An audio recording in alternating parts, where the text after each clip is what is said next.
Buttons are being no. clicked. The button's being clicked. I was trying to find out. Whoa. Is it now? Hang on. Has the audio exploded? Is this working? It's fine. Look. Wow.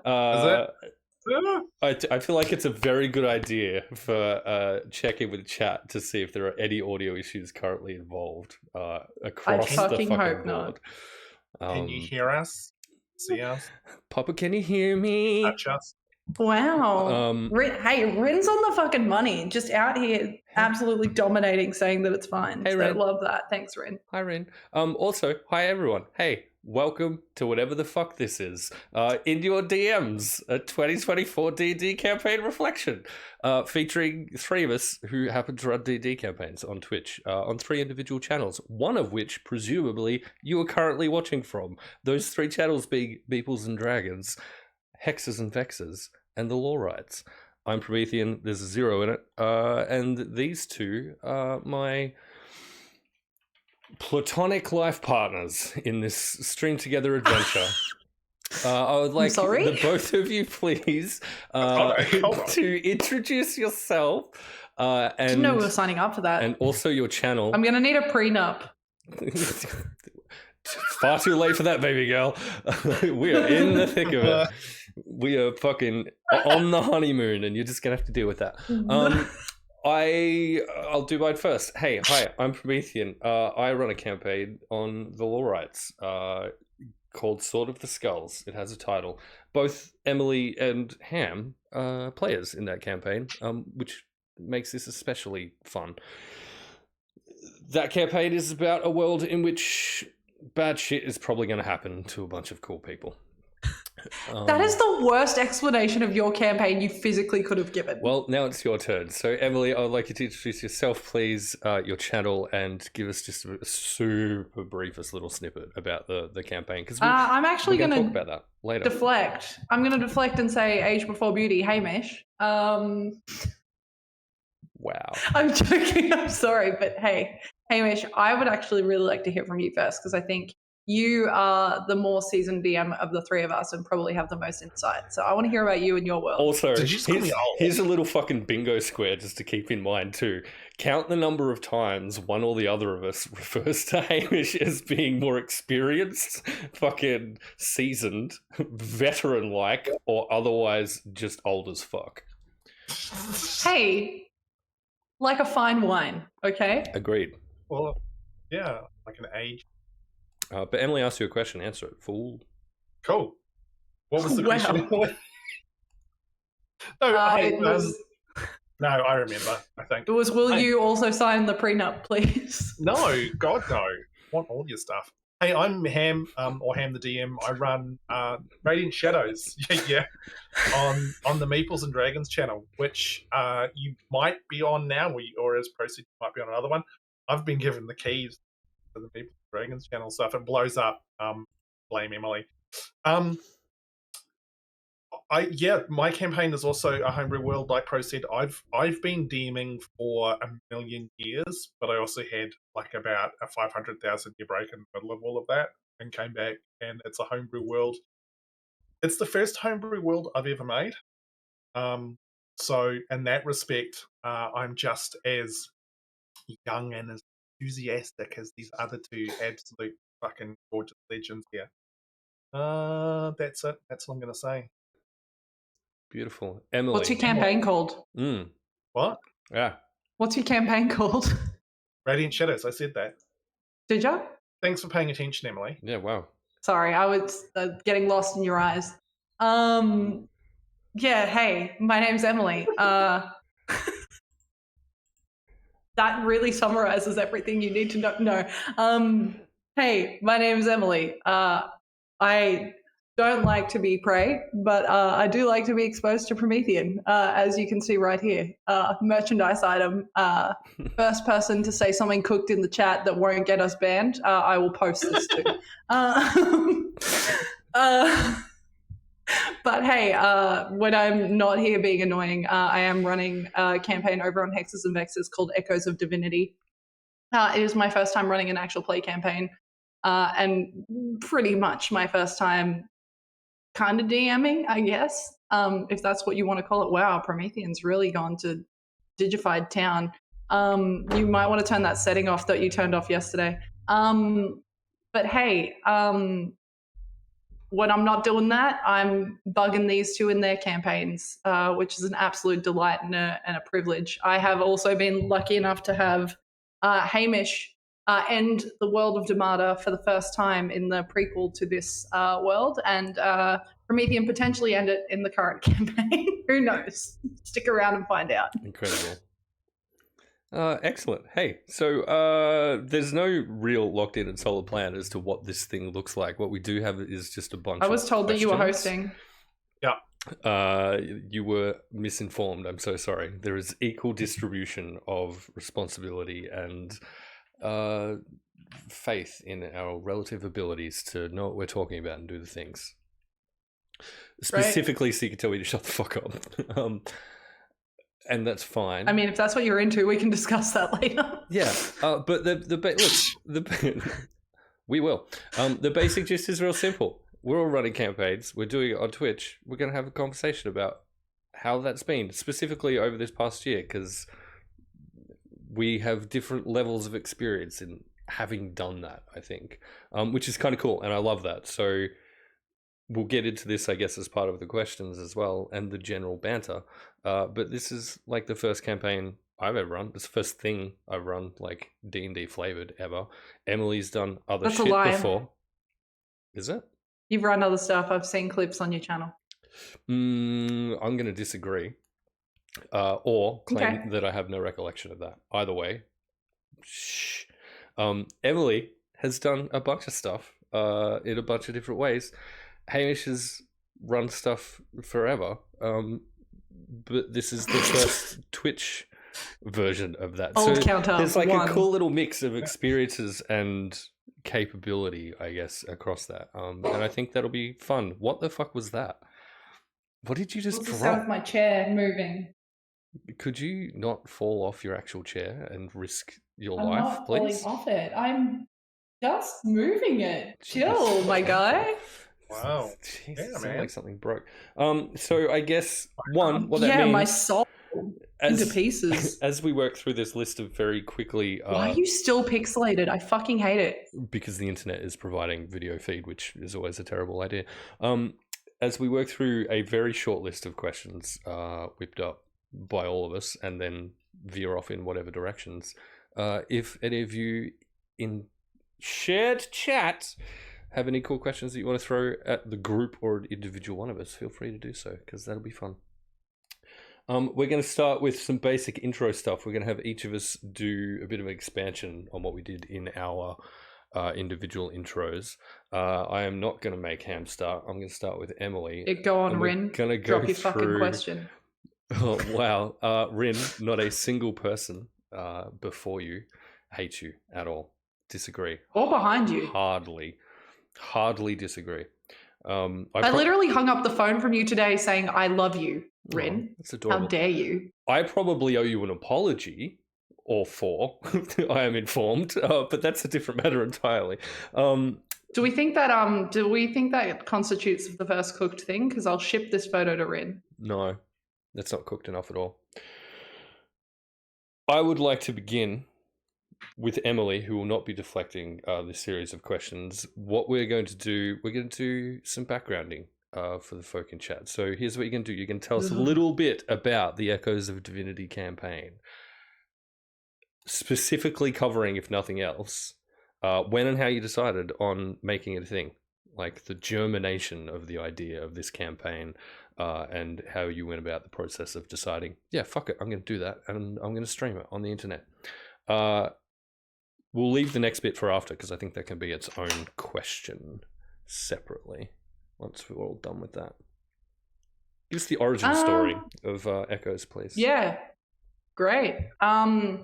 Echoes was originally, and you called me out for this the other day, but you were wrong, was originally called Adventures in Damata. And you can actually go and find the Discord chat that you were a part of that referred to it as that. Excellent. So that is a thing. Why are you saying fucking called it? Adventures in Tomato. You just literally said I called it. I'm just putting that on record. No, you called me out for it the other day in terms of you told me that was incorrect title of the campaign. Oh, okay. But so you didn't call it. Take it back. No, so it was originally called Adventures in Tomato. Before it was called that, it was it was a homebrew. It wasn't actually homebrew. Originally, it was a campaign I was running in the Critical Role setting, Exandria, for a home game that we got about 5 sessions in. Funnily enough, though, like Ben was a part of the campaign. Chris, who was originally a part of Echoes, was not D20 Chris, other Chris, was also a part of that, like, around the table game. And then we had a player that was really integral to a bunch of the stuff I had planned move to Sydney. And we spoke about making it digital, and we just never really did. And it kind of died off after that. But I kind of always had the story in the back of my mind, and I really wanted to fucking achieve it. And then I met Promethean, and we immediately became very competitive, as well as being friends. I believe there was a conversation had where you had said you were going to start a campaign. I had said I was thinking about starting a campaign, and we were like, should we just start campaigns? And that's kind of how it became its initial like thing. But I didn't want to do anything aside from pick cool people that I knew through meeting the connections I had with Fate's Grip and turn it into like the game that would be around the table if we could be around the table. That's what I wanted to capture.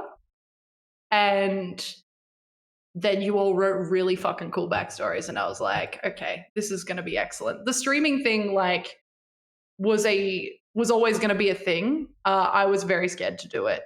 It was the first thing I was going to stream solo, so I don't really remember how I psyched myself up to do that, aside from being like, well, better stream it. Wow, way to tell your players you don't give a shit about their existence. No, like it was no, not that at all. And like, to be fair, a lot of the decision to stream it was like, I've got some really cool fucking people in my group. Agreed. It would be a shame if people didn't get to be a part of that. Cool. Yeah, excellent. What about you, Hamish? Correct. What about me? Radiant Shadows. Origin story. Let's go. God, like Tam's just said in the thing, like I feel like I've fundamentally forgotten some like incredibly important element of how it all started. But from my elderly recollection, we actually had a home game going for probably 2.5, 3 years, and we'd had a few people. We'd had kind of like a core group that had started with that, and we added someone. Then some people left. Then scheduling became a thing, and it just and it kind of fizzled out. I got a little bit of burnout as well, and then we got to know John and Saz from Meeples and Dragons. We played a little D&D with them, and at one stage, I can't remember what it was Saz or John. One of them was just like, "Hey, we were thinking about." Like, you know, getting a bit more of a presence on Twitch, and we were thinking about having a D&D game going. Would you be interested in running it? And I was like, okay. Not really kind of knowing exactly what I was getting into. I think, like you, I had the vibe coming into this of I wanted to play a game like it was around the table. I didn't want to have it be like a streamed game. Awesome, super slick stuff. But I also, and that's why we were invited. Yeah, but I also didn't want to have like the usual kind of bunch of people that I played with. Like, it was just like I wanna open this up to people that we haven't played with before. So we actually did, the whole casting call thing and all that sort of stuff, and brought in a bunch of people some that I knew already and had played with and stuff like that, but people who we'd met through things like Jasper's Day. and went from there pretty much. Like I got an idea for the world. I don't even remember why I decided to make it. I don't remember why I decided to make a homebrew, but I remember I had some idea about it, and I was just like, oh, that's kind of cool. Then if I add that, that's kind of cool, and it sort of blossomed into this concept for a world, which then went wildly out of control, and I realized very quickly just how much I'd actually bitten off that get to that wrong. And then that was it. Lovely. I would like to dig a little bit deeper into our respective player selection processes. A little bit, like, probably next. From like a logistics / doing the thing perspective. But yeah, I love that. My campaign. But yeah, look, there are parts of it that are on lockdown in the vault for very good reasons. But I will say, and I think this is super important, and it's one of the reasons why I love that you're here, Hamish, and I would like to throw a traditional shout out to Saz for this. I don't think my campaign would exist if not for the existence of Meeples and Dragons, broadly speaking. I have played a very minimal amount of real-life D&D, had dipped my toes into doing stuff after I started streaming, and was tinkering with the idea of a channel that was kind of dedicated to tabletop stuff. But the idea for it, like the momentum and idea and I guess confidence that I could pull it off to run an actual campaign absolutely would not have existed if not for the Jasper's Games Week stuff, which then led to Emily, that crowd, and just the broader group of fucking awesome people that we find ourselves surrounded by. So thank you all, you fucking delightful human beings. Story-wise, the basic concept comes from my teenage years as a wannabe writer, for the most part. It started off as probably very mostly ripped off from stuff I'd been reading at the time, basic kind of story plot points for a book that I was determined to write at the time, and then spent about 20 years doing absolutely nothing about. A couple of the characters got fleshed out when I jumped in on a couple of like the NPC characters. Got toyed with in the Warhammer.net forums. Entirely different universe, very similar character concepts, and so some key NPCs got fleshed out a little bit there, and kind of researched it. So it's just bits of various creative ideas that have been just sitting in the back of my brain doing nothing for truly such a long time, kind of all pulled and conjoined together to make a little D&D campaign.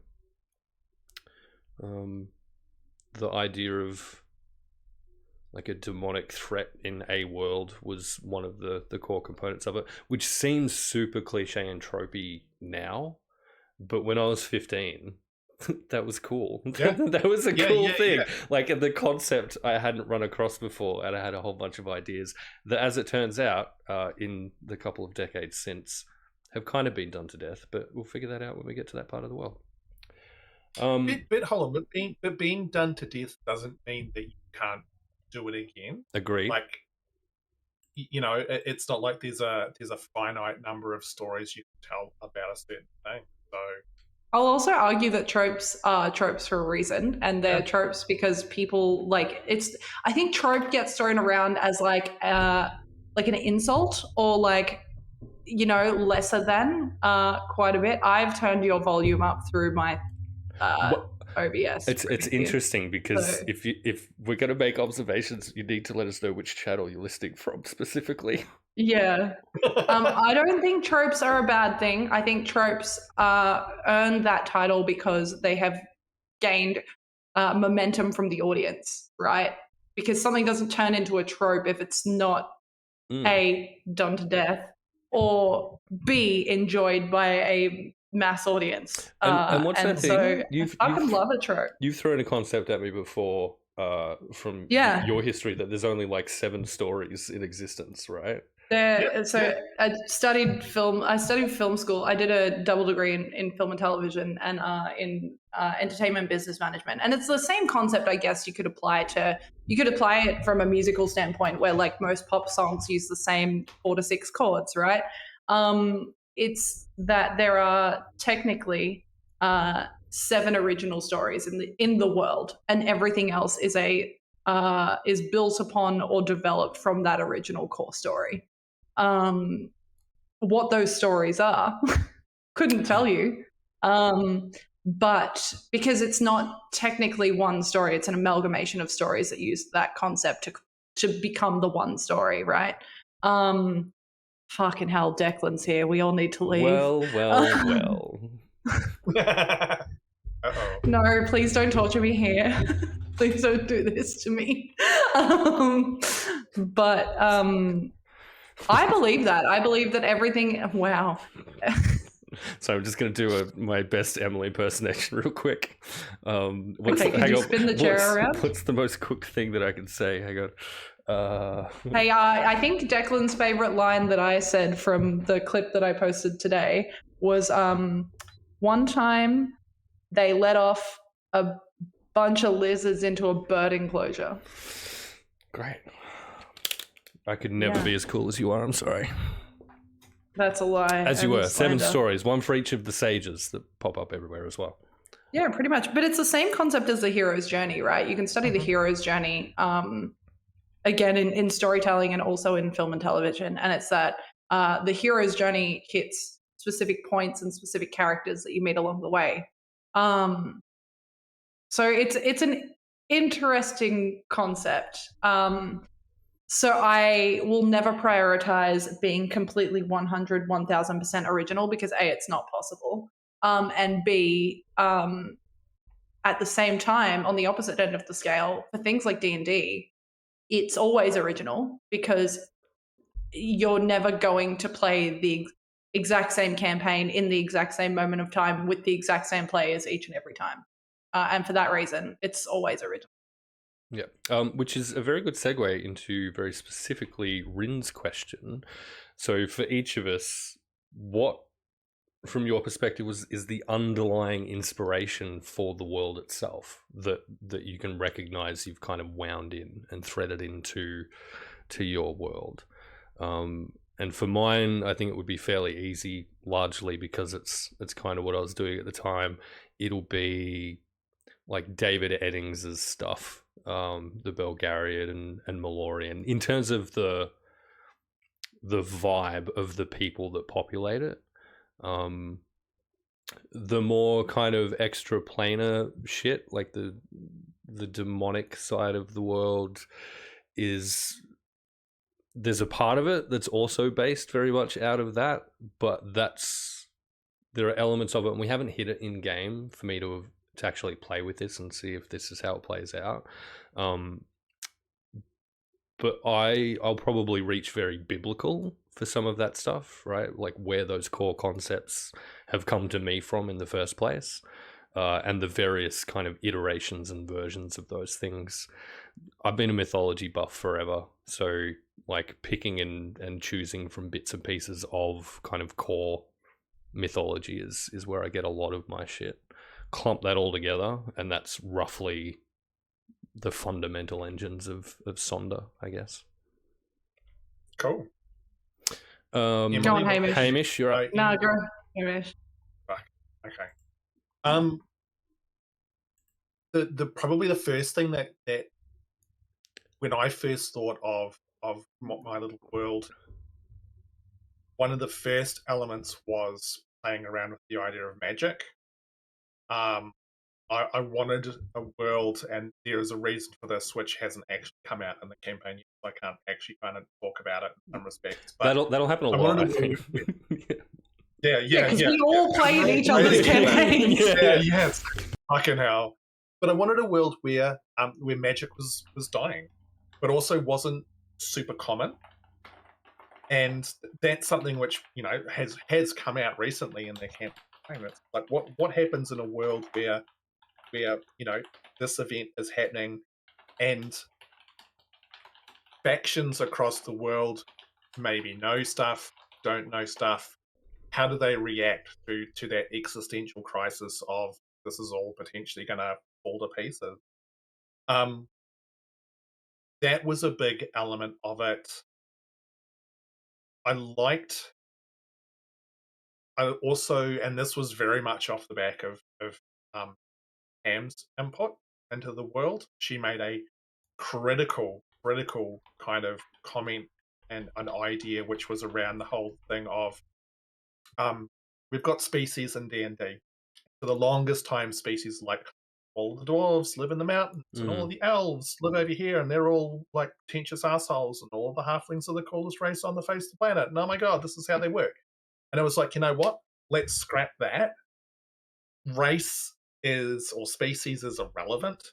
It's the culture that you come from which defines what a person is like. So you're not an elf who's pompous and stuff like that. You're an elf from the Rendarian Empire, which dictates what sort of person you are. And when I was going through and doing character creation for players, if someone had gone, I want to have a dwarf that lived in the forest, I'd be like, cool, awesome, this world that has forest dwarf. Let's make forest dwarf.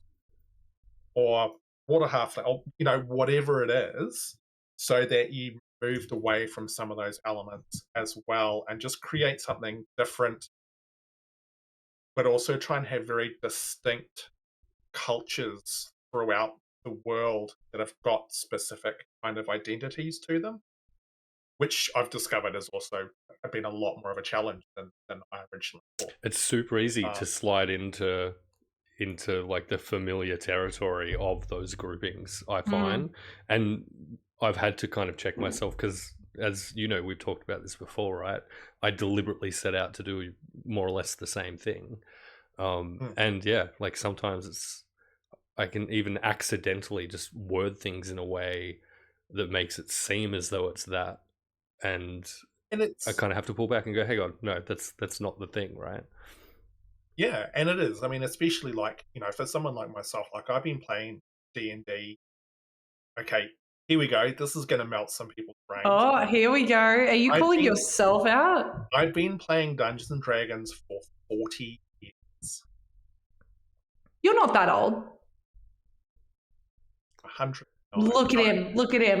Look at him, audience. A fine fucking wine. Did you start playing when you were 5? Close, 8. Were you playing from the womb? I was. Really hard to roll dice in there. they just never fucking stop. Just keeps floating around. Really awkward hand reaches out, rolls the dice. No. Anyway.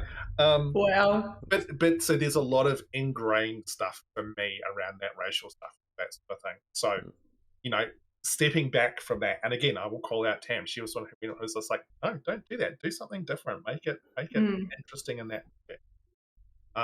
And that's where the world kind of came from. And I guess the other big thing for me is I really like worlds that are morally grey, because our world is morally grey. Like, what is right and what is wrong? Not all goblins are evil, not all ogres are evil, not all this are good. It's like, again, it's the culture, it's the environment, it's what's going on that dictates how that person is. And sometimes, whoever writes the history is the good guy, but are they actually good? And that's the sort of shit that my world kind of revolves around. Sorry, I was just about to paste something into our little Discord chat, but I see Emily's already on top of it for future reference. Oh yeah, look, I can do that. Magnificent. No, I love that, and I can say as one of your players, that moral greyhood, I even for not mundane, but kind of events and circumstances that don't necessarily need to be that, you pulled off really well. Like the whole Civil War situation, for example, is a really good one. It's, this person has this particular take on it. It doesn't mean anything in terms of where they stand morally. It just is their perspective of the thing from their perspective. And I think you pull that off really well. Cool. Okay. Yeah, I think you do, just to piggyback off that, I think you do really well with not this specific race is always evil. As someone who is playing a drow in your campaign, which is often used as a villain tool, in a lot of the older kind of source material. There has never been a moment where I have entered a room and someone's been like, well, look at this fucking drow. Like it's definitely reflected in the way that you've crafted the world, but also like that moral grayness that you've written into the universe. I can feel that in certain circumstances and situations that we've been put in without feeling like there's any terrible, underlying circumstances to it. What is an Emily problem? My pixelation on your channel specifically. But that's fine. Neither here nor there. Listen, it's not my fault that your camera doesn't like my internet because Hamish looks perfect. I also look perfect, just not to you, apparently. Wow. Oh, sorry. I had to tone it down. I couldn't handle it. Emily. Oh yeah, it's an every channel but you problem. Okay, so it's a Meeples problem too.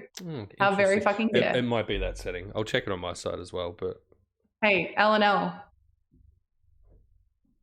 I will do that. But while I'm doing that, Emily, would you like to offer us the inspirations for Demata, please? Yeah, sure. Also, thank you for the question, Ren. This was a really good question.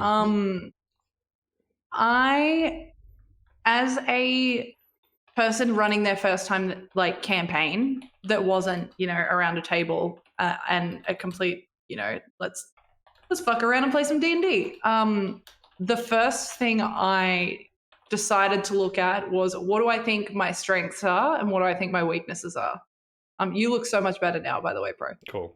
There you go. Hot tip if you're using fucking Stream Together. I literally told you to turn the setting off. I could not remember what you were talking about, so I just ignored you. Excellent.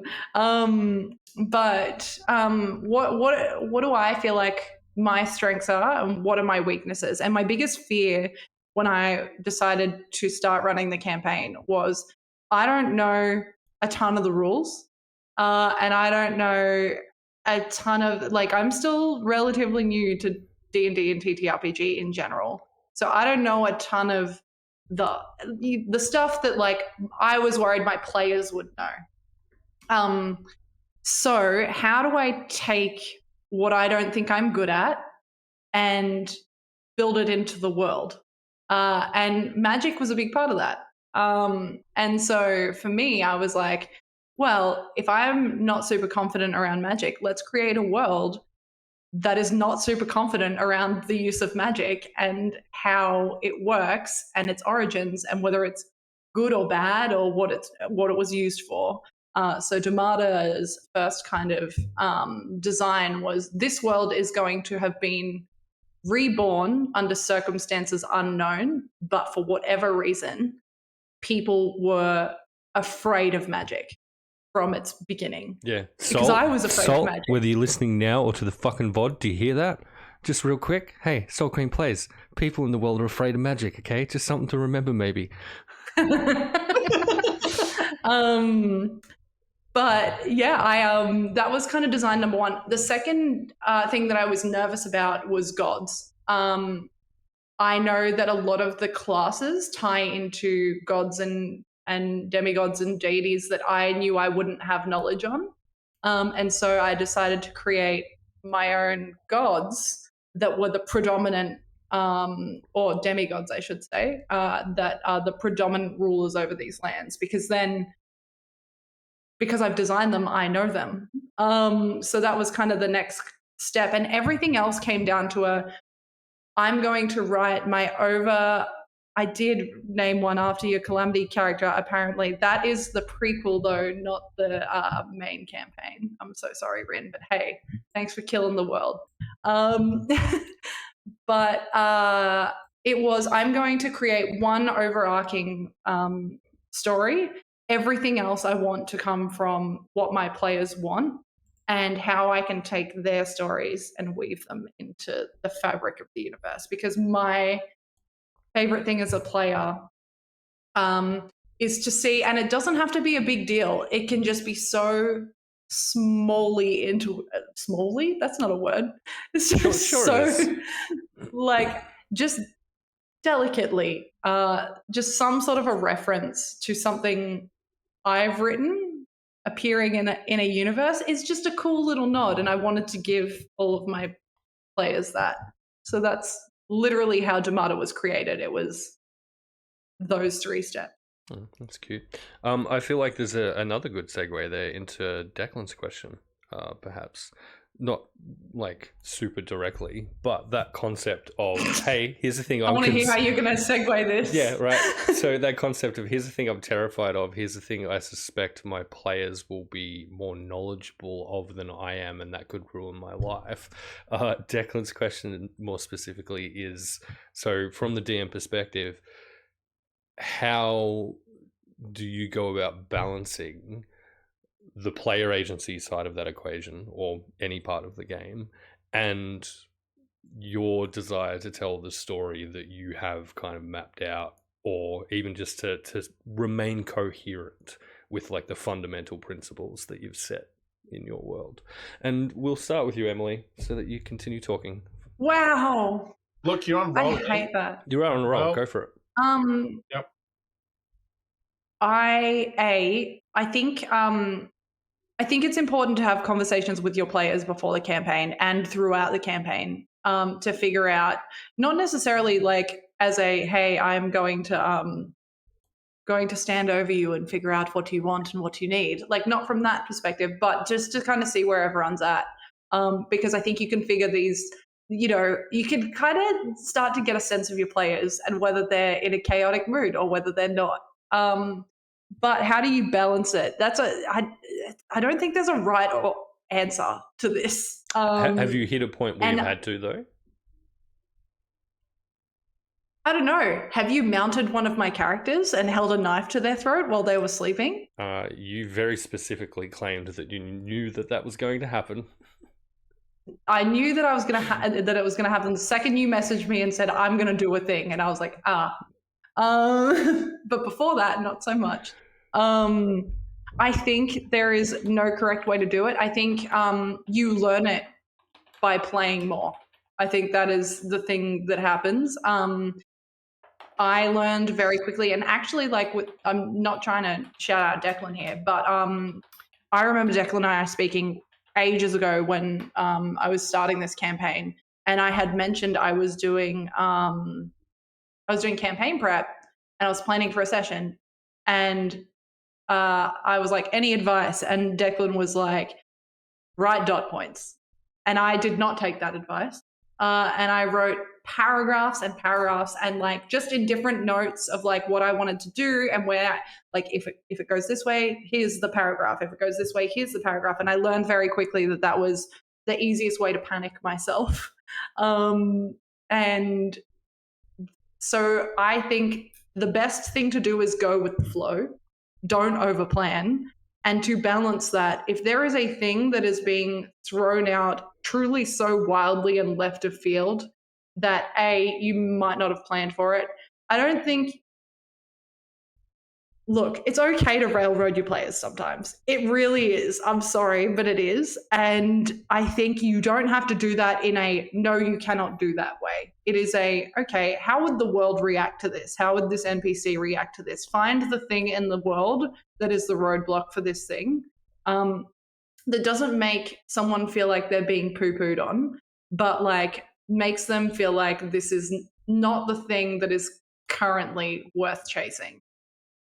That is what I would say, how I balance things. I try not to say no too often. Just make the option you don't want them to take as bland as possible. Not even bland, just hey, look, there's a bunch of things that have been thrown out into my campaign. I say a bunch, that's an over-exaggeration, where I've been like, you could do this, but I think it's you're going to get to a boring roadblock that none of you want to be at if you go this way. So how do I make sure that A, you maintain having fun, and B, find the fun thing while feeling like it's your idea? Yeah. So I give you really hot NPCs all the time, and that's how I do it.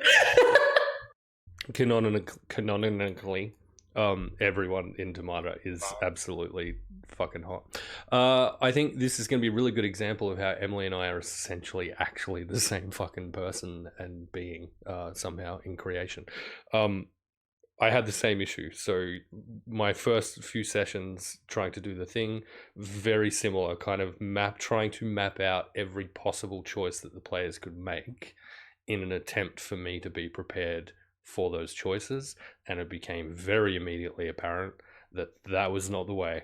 And so I kind of also very quickly tilted into that. Here are the dot points of the things I want to be able to squeeze in, and that's all I need, and everything else is essentially winged or comes out of kind of prior discussion with the players as well.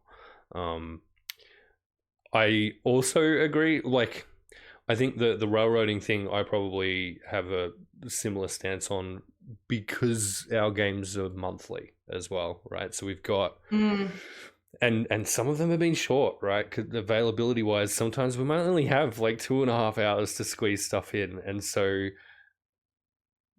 this year, and kind of as part of the whole, reflecting on this year thing, one of the big things for this year is that the players were stuck in the same place for truly such a long amount of our playtime that we have available. And I don't necessarily want that to happen again. I'm not fundamentally and entirely opposed to it if that location and those circumstances are interesting enough to everyone to make that the case. But down the road, that's the kind of situation ideally I'd like to avoid, so the story and the character development and the fun that people are having doing it can actually continue to move rather than becoming stagnant just because of that being the case. I think that's it. What was the other thing? I don't care about disappointing players so much at all.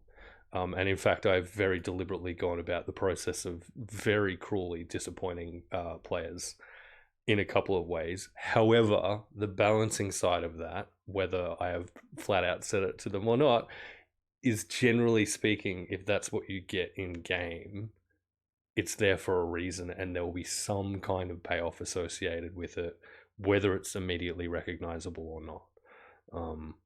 Which is probably a little bit too close to some home truths for at least one of the players so far, with which I'm having this discussion. But Hamish, where do you sit on this? Because because Radiant Shadows has been running longer. Why are you calling me out like this on stream as well? Wow. So I feel like, and probably in general, you might have had a bit more opportunity to kind of hit that. But from the Radiant Shadows perspective, is it something you've had to manage? So, and to a certain extent, so like I went into Radiant Shadows with a very kind of like, this is going to be like a home game. This is boom, we're going to play and we're going to have fun and this is great. And then I remember doing prep, and it was like for the second session, and I was like, this is where they'll get to in the second session. And I think it took you guys about 6 or 7 sessions to get there. And the realization came to me, probably not nearly fast enough, that a home game and a stream game, as much as I would love to run a stream game like a home game, it's just different. You've got people who are watching, you've got people who are invested, hopefully, in what you're trying to put out. And so the story and the narrative that you and the players are spinning, it has to progress, and it has to progress really quickly. One of the faults that I feel I've made a fair bit in Radiant Shadows is I haven't pushed hard enough on getting the players to progress at a fairly rapid speed. Now, I think also in some respects, like it's a double-edged sword. The players also need to be on with trying to keep things moving forward, making quick decisions, doing all of that sort of stuff. But from a narrative point of view, I've tried to take all of the interesting backstories that the players have written and weave it through the narrative that I had thought. And literally, when I thought of the story of this, I was like, magic dying, and I had a very specific mental image for the end game. And I'm like, That's where I want to get to. Yeah, same. I know exactly what you're I talking don't about. know. Yeah. I don't necessarily know how, How? and Yeah. I've got a bunch of things dotted around the world to kind of try and get people there and to take in people's backstories and stuff like that. Yeah. But there's challenges. People write backstories with maybe very specific outcomes, and that can be hard to integrate into a story. Like, I want to give everyone as much agency as possible, and everyone played a part in building the world as well. That was an important element for me too. But I think, I can think of at least one player in which we are literally going in most opposite direction possible.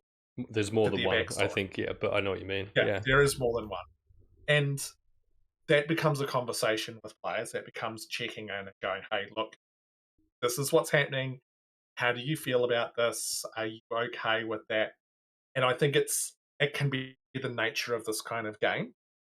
But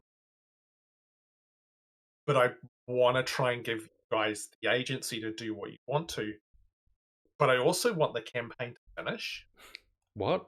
Yeah. And, Why would you want for that? me, It's weird. Well, eventually, like one day. And for me, that's something which has become more of a sense over probably the last 6 months. Is you always hear about people playing campaigns that go 2, 3, 4 years and they just kind of peter out. I've been in a number of those. I want us to play through a story and have an end and be able to reflect back and go, we told a beginning, a middle, an actual Wow, Hamish, complete I've just story. joined the campaign. How dare you? It's going to be done in the next 3 months. The clock is fucking ticking. Settle in. Wow. But I mean, but I think, so I have the overarching story that I've got in my head, but I've tried to make it relevant enough to the characters to want to buy in. But there is also a little bit of that. I think every DM or GM looks at their players and kind of gives them a wink and goes, hey, this is the thing that you need to be buying into, people. Come on. Do you want a cool story? I got cool stories. Do you want a cool story? Yeah, look.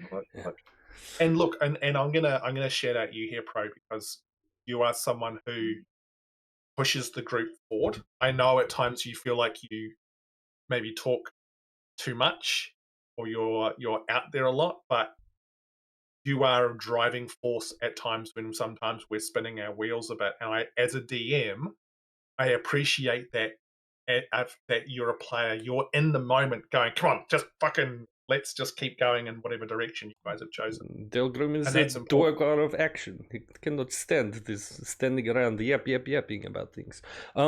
Exactly. Emily, did you want to add anything to Hamish's comments? It sounded as though you had something important to say. No, but I do want to segue because I prepared a bunch of questions. Great. Before you do that, I just want to go back over a couple of things. Number one, I'll point out you don't have to run a streamed game differently than a home game, right? Because I've watched plenty of fucking games on Twitch that are very much just casually bunch of folk playing the game.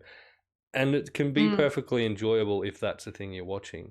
It's not necessarily the thing I enjoy watching most, so it's not the thing I want to kind of like create, I guess, with a bunch of cool, rad fucking people. And I think there's easily room for both. Quite obviously, people enjoy, either, so it's, whatever either way. But I think we probably all share that in terms of the decision to do the streamed version of it has kind of set certain parameters for our expectations of what that is. And it might not be the super fancy, whiz bang special effects and audio kind of version of what that can be. But it's kind of... What do you mean? This is high quality production here. That's right. Look, hey, we've got fucking overlays. I learned how to merge fucking images for this shit. I'm real proud of myself. It looks real good. You've done good, buddy. Oh, thanks. Appreciate it. And there was something else I wanted to throw in there as well, but I don't recall what that was, so I guess it's not super important. But please don't compliment me. Well, now my segue ever again. Is I really will come. Okay. Go for it. Segue?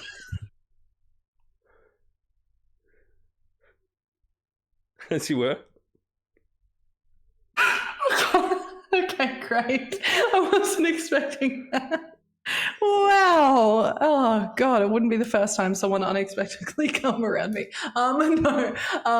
But hey, here we are. Talking about player agency.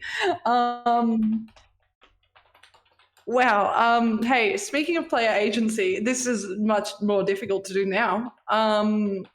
We are all playing in either each other's campaigns or respective campaigns. How do you think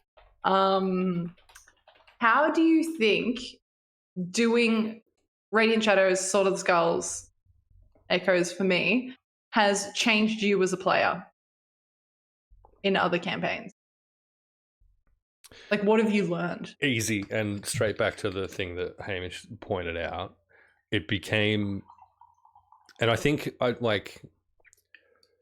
as a player, I like to think that I was kind of this way inclined anyway, in terms of being able to recognize when there's a lull and trying to pull the group out of it.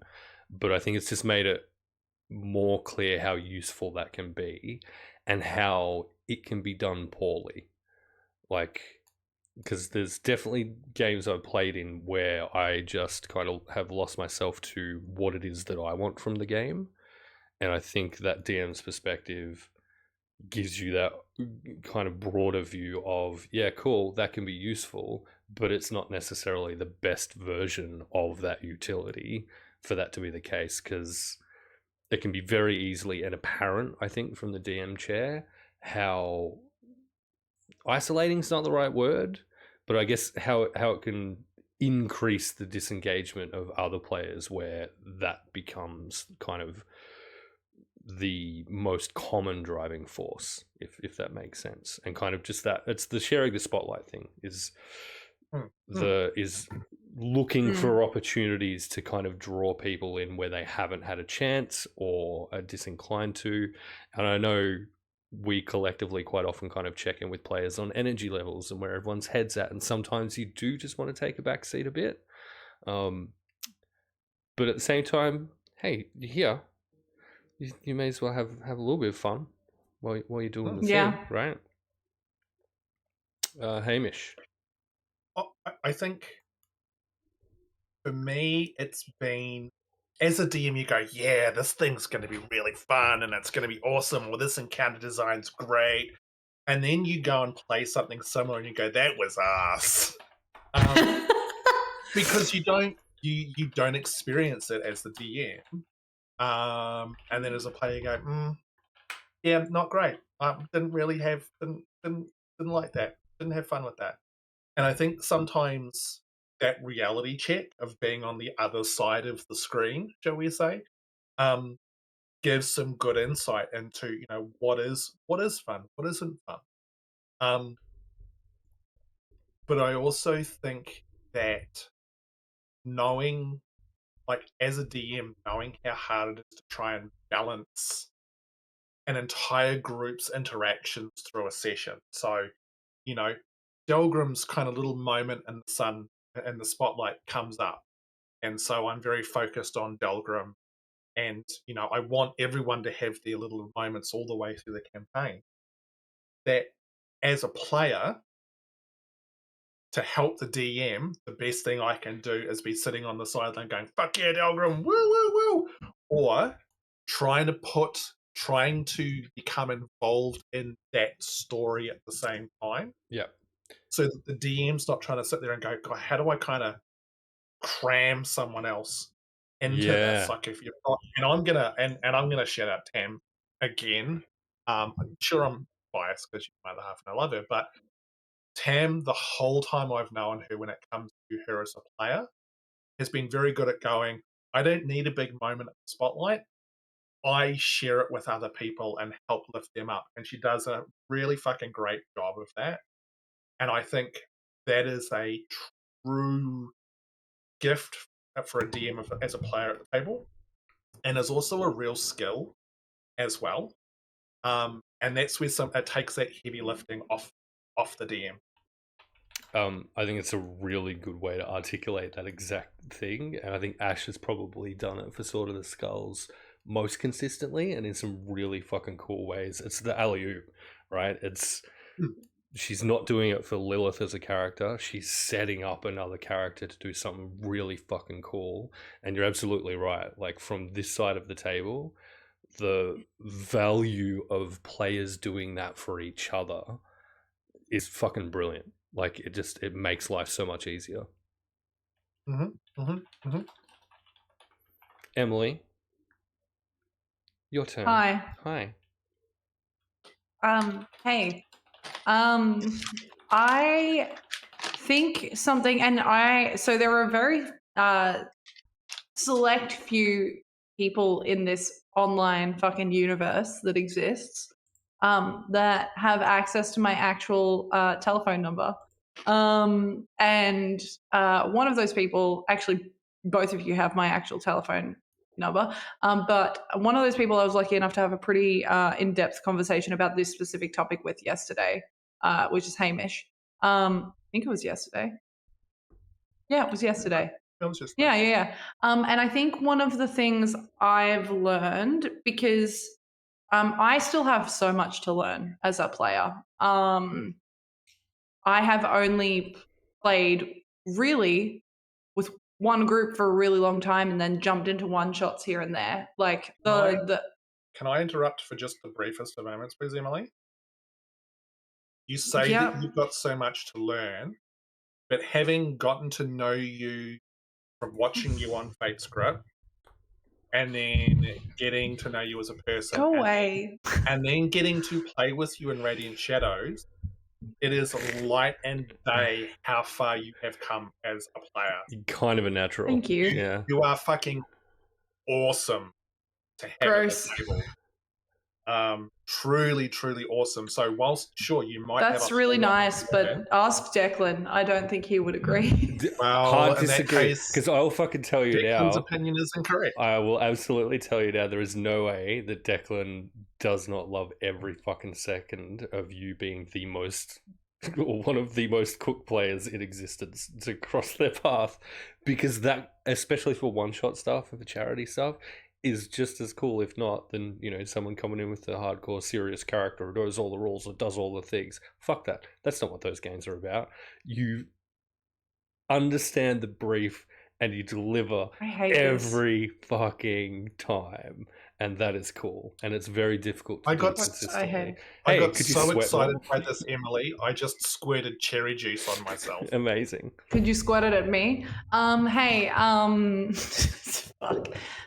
There is still so much I have to learn as a player. And I think one of the most valuable things I have learned from the GM chair to the player chair is that, and at risk of, I don't know, I feel like this makes me sound self-centered. I don't think this is correct. I don't think I'm a self-centered player. But I do think that something I've learned to do better or more is that as a character, I should attempt to be as invested in other people as my character would be within themselves. And I think one of the coolest things is finding ways to support another character's journey or quest or thought process in the mind of my character, not in the mind of Emily being like, oh, you know what? I really need to fucking support Promethean right now. That would be great. How do I make B care about Delgrim in this moment? Because you make it really difficult. No, I'm joking. But no, like I think like learning to do that, I actually think that came from being a GM, not from being a player. Because when you watch it from the GM chair and you see a character invest in another character's backstory and do it in a way that feels organic, supportive, and not ulterior motive-y, is so fucking cool. I love watching that happen. Like, as a DM, sitting back for like half an hour, 45 minutes, two characters RP something, is just like, it's like, and I'll tell you now, if you're excruciatingly hungover, super fucking helpful. Thanks, guys. Appreciate it heaps. And also, like, kind of a throwback to something you mentioned earlier, Ham. So I'm in a similar position. I've got a concept of the end game, and I've got stepping stones that can be used to kind of get there. That stuff is how we get there, right? So and it's the cool version, like players taking the role of telling the story and doing it together and doing it in a way that gives me more shit to riff off is brilliant. And yeah, I think you do learn a little bit more about the importance of that kind of running the games. I guess I'm going to take this opportunity to segue again. I know we're going to steer clear from being too hyper specific about our campaigns, but I think there are some things that are worth talking about that may border the line of this concept. And I guess one of them I think you threw out earlier, Pro, when you were writing a list of questions, which I definitely also did. And it was, what is the thing that has happened in your campaign thus far that you weren't expecting but were able to successfully then turn into something in your world?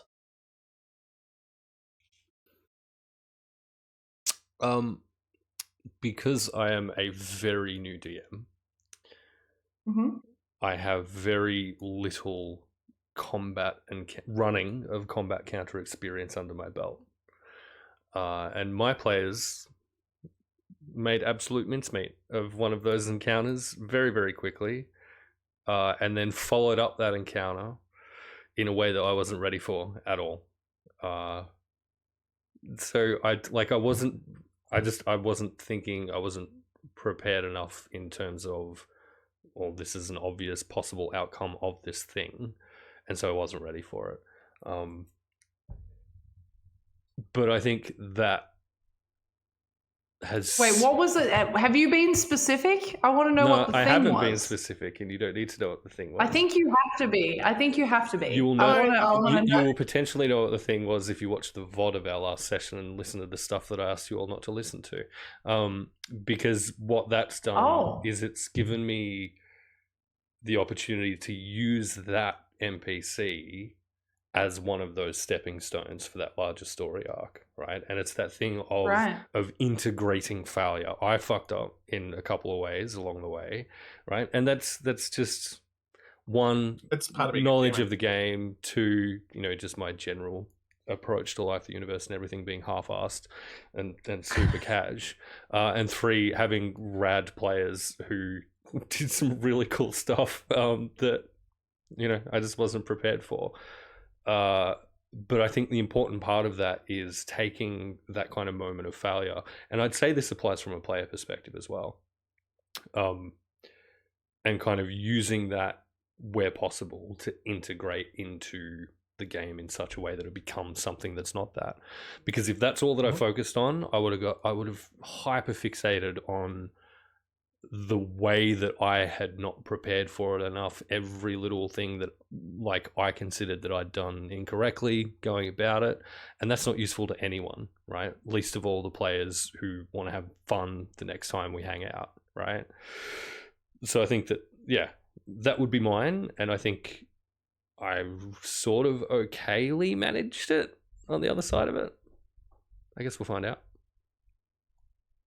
I just want to call out two of my players in the chat. Tammy, D20. I will threaten Promethean at some point throughout the evening. There's no need for either of you to call me out in this chat. How very fucking dare you? You lose all of your magic items. Emily's still too rattled. I'm joking. Emily's still too rattled from the compliments to do that just yet. So give her time. Yeah, I'm scared. Okay, what about you then, lady? How very fucking dare you? What the fuck? I have a name, motherfucker. No, I'm joking. I mean, I'm not joking. I do have a name. Truly, a lot of the campaign. No, that's not correct. I very deliberately started the campaign in a future moment, knowing that I would have to link back to it at some point. Yeah, you did. Which is really fucking I look back now and I go, wow, how stupid are you, girl? But also not stupid. It's a lot of fun. Most of what I wasn't expecting is how the characters have invested in each other. Because I'm not going to be specific if you're not. But there are specific investments that each of you have taken that have impacted the threads that I've woven between you all. And it's happened in such a cool way. I think there is a line that D20 threw out, not in character, but I believe it was last session, where he said, there are truly so many coincidences in this journey, or something like that. And there was always supposed to be coincidences. There wasn't supposed to be as many as there are. But based on the choices and decisions that you've made and things that you've said or done, those coincidences are more deeply intertwined. And for that reason, you're welcome. Oh, excellent. Love that. Hey, it's not Rami, it's Grommy. Leave him alone. Sorry, Also, I definitely expected you guys to ditch him way sooner. Gregory? He's just a fucking kobold with a stick. Like, You gave us a Let kobold him with go. a stick and a fake. it's a +1 stick. It's a +1 stick now. It's a +1 stick plus knife plus dagger, I think. Yeah, you are. None of you have actually taken care of Astrid's body yet. It's just hanging out on the cart. Thanks for that but that's reminder. fine. Hey, Hamish. Yo. Your turn. Going back to what you were saying before, Promethean, about combat, I think combat is one of the things for new DMs that's the hardest, because it's the crunchiest when it comes to rules. I'm Speak for yourself.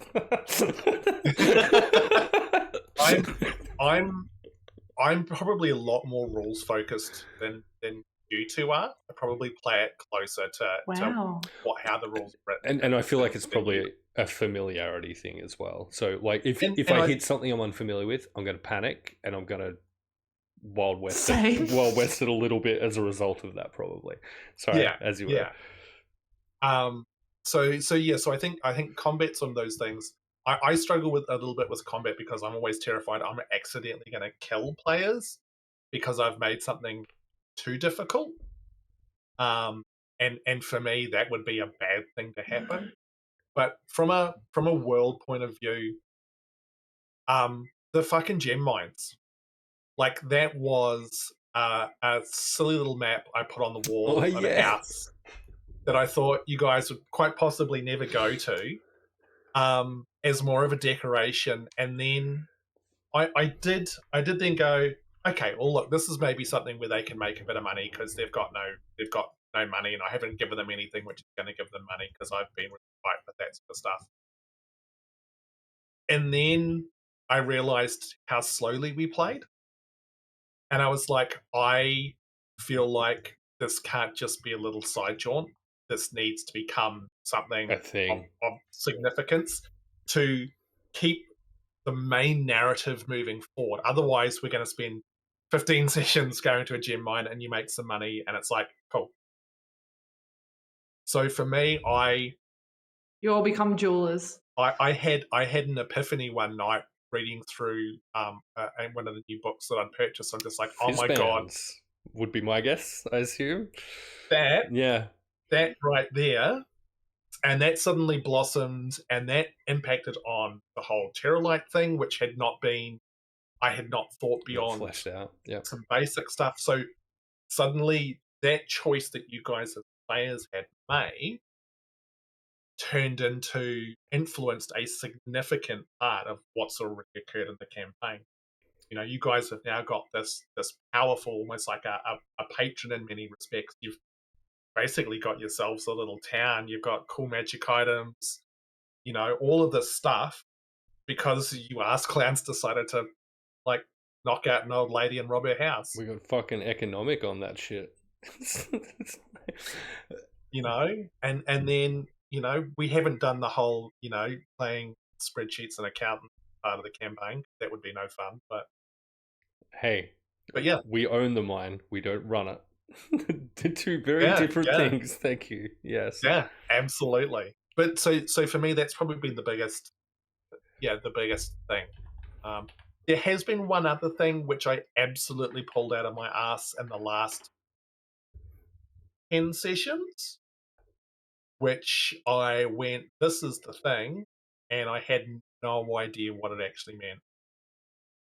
It's just kind of made up on the fly, and you'll deal with the consequences later type situation. Yeah, or? a little bit. Yeah, it was just like, this is the thing, and I'm gonna thing the thing, and then I'll work out what that thing is I'm later. gonna thing the thing. Well, I can't Fucking say because mood. it'll give some stuff away. Again, that's going to happen a bunch in this conversation, I assume, which is absolutely fine.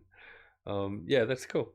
I'm okay with minor spoilers. It's a thing, right? I trust you both not to metagame because you've both played in my universe. Yeah, and I'm on record as saying I'm technically fine with metagaming if it makes for a cooler thing being done. Which I fucking hard agree with. I hard agree with that.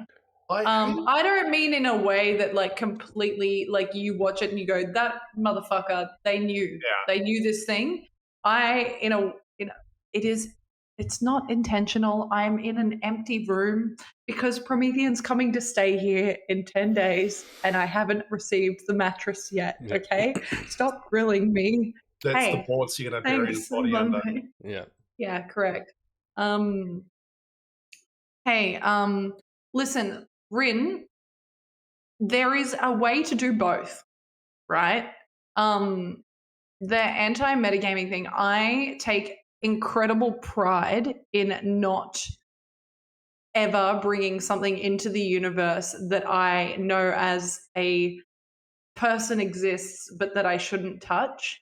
But from a perspective of like metagaming can be okay, I think you've got to put perspective on the campaign, right? And like specifically, and this is going to be an absolute expose for myself. Bro's campaign and my campaign run monthly, right? So it's a lot less regular.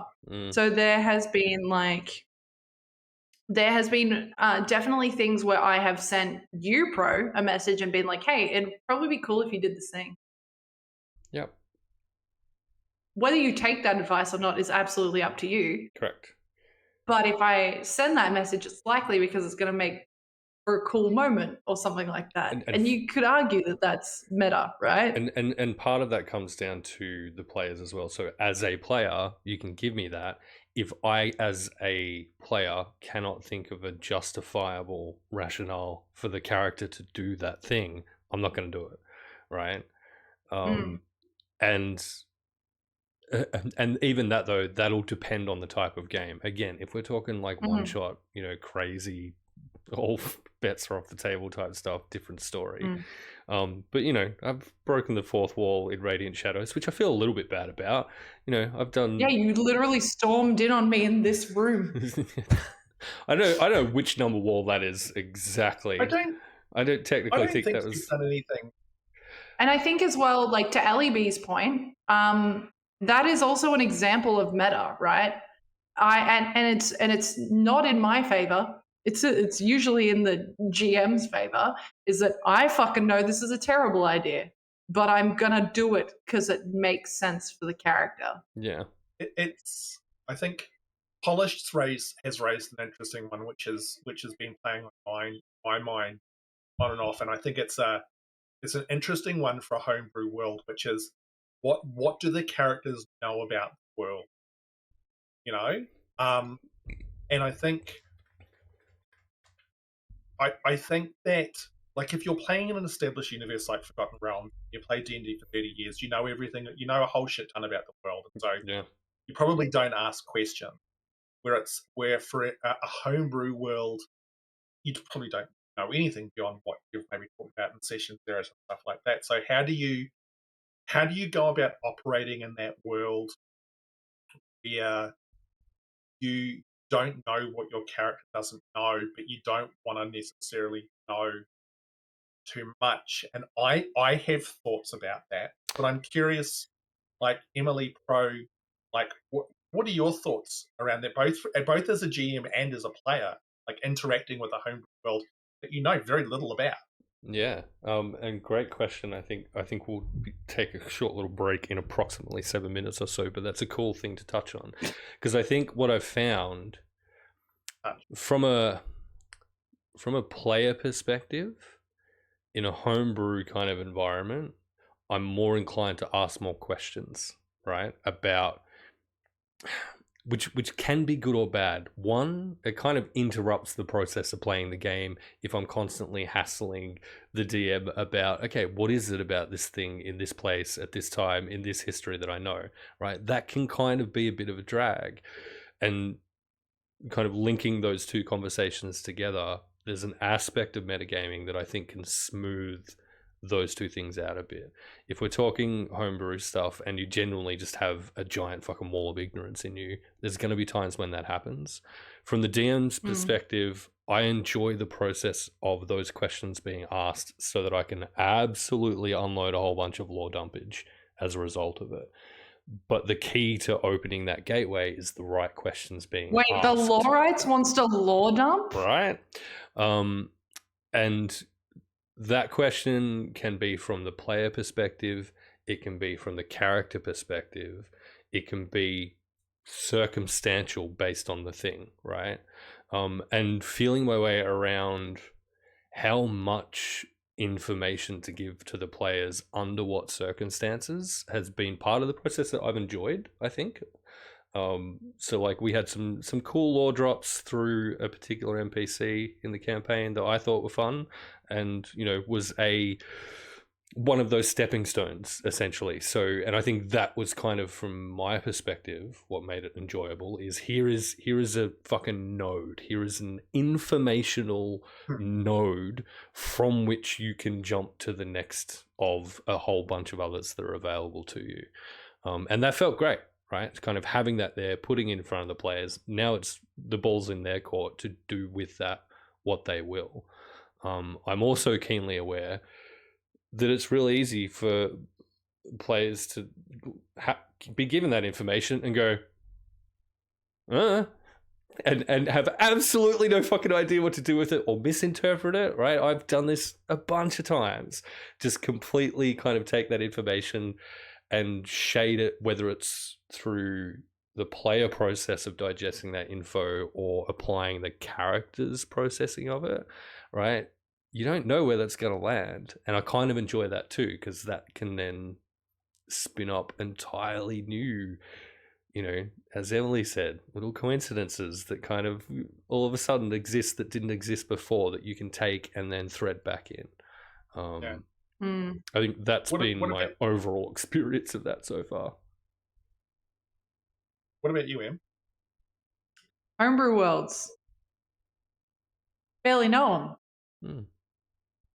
No, I'm joking. I think, look, from a player perspective, homebrew worlds, it really comes down to the character. I also have gone by trust your GM.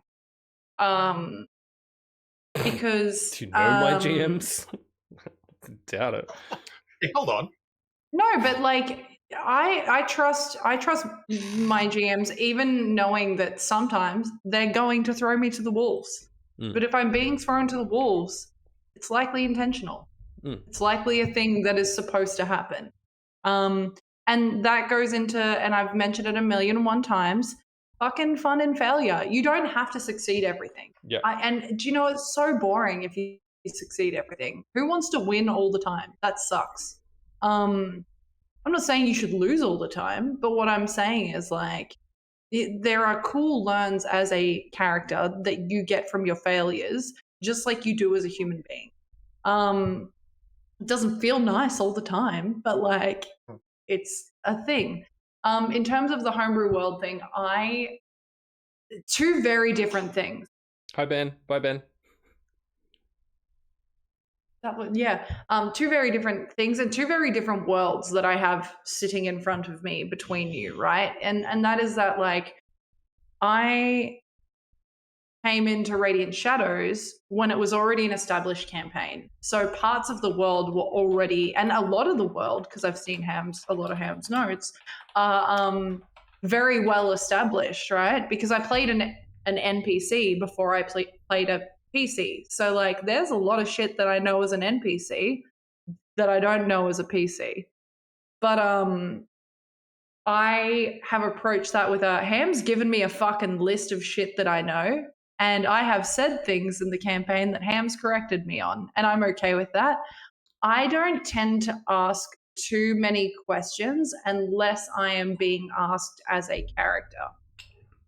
But that is a reflection of the characters I play, not a reflection of me as a person, because I want to fucking know everything about your worlds, guys.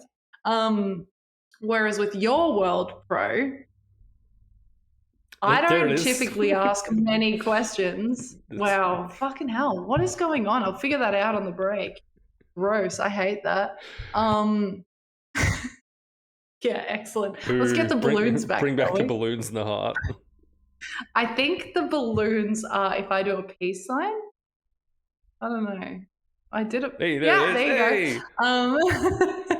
Happy birthday, Winter's Tales. And Piggles. And Sean, help action needed. Happy birthday. But with your world, like my character is, hey, I'm on a job and I'm doing the job currently. So I don't really care to know too much unless it involves my job. All of my question telling to your homebrew worlds comes down to the character I design. I want to know as the player, but I don't need to know as the character. Excellent. Ham? You look like you want to say some shit, Hamish. Yeah, look, I think putting the onus back on the player. Oh, what do I know about this part of the world? Well, do you think you would know anything about this part of the world? Yes, I do because of this. Cool, awesome. Here's the information that you know. Done. Mm-hmm. But I was thinking about it a bit the other day, and I think, no, I'm definitely doing this with Salazlo in your campaign, Pro. I want to experience the world. Like, I want you to show me the world. I don't want you to tell me about the world. Yeah. It's that classic kind of story concept of I want to I don't necessarily want to know about this part of the world where everyone wears, sausages on their heads because that's the fashion. I want to go there and see that for the first time as my character and go, oh my God, this is just the weirdest thing, but we'll never run out of food. It's experiencing. I know my analogy. It's a great analogy. I love it. It was beautiful. Yeah. But you know what I mean, though. It's like it can be.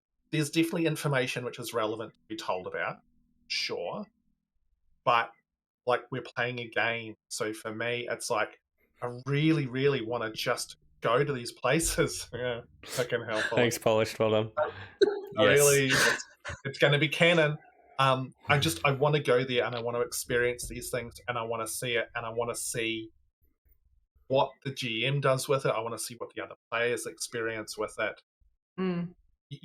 As opposed to going, oh, well, this part of the world, there's this thing which is really terrible or something like that. But now you know about it. Rather than going there and the first time you encounter this thing, you're like, oh my God, what's this? Oh, this is how this works. Oh my God. And it's a revelation that you are part of, you're involved with, and I think that sits more as an experience. I'm glad you feel that way, because I very recently introduced a supporting character that was, as it turns out, integral to one of my players' backstories, completely without their foreknowledge or awareness, and they just had to deal with that on the fly, and it was hella fun to watch happen. So I'm real glad you feel that way. But that was definitely not chaotic or an absolute attack at all. Thanks, D20. Yeah, thanks, D20. It's beautiful. Truly beautiful. No, I think I know what you mean, though. And yeah, I think It's a balance. It's a balance. The organic introduction... I'm sorry, did you do that gesture again, please? The organic introduction of information is always going to land better than just kind of properly info dumping it. And yeah, definitely something then I guess I will consider in terms of the way that I do things is trying to do better. One last thing before we bounce off the break. Mm. I think one of the best things I have done as a GM getting a character ready for a campaign is what I did with Emily, where we literally played like a one shot of her character, experiencing her part of the world.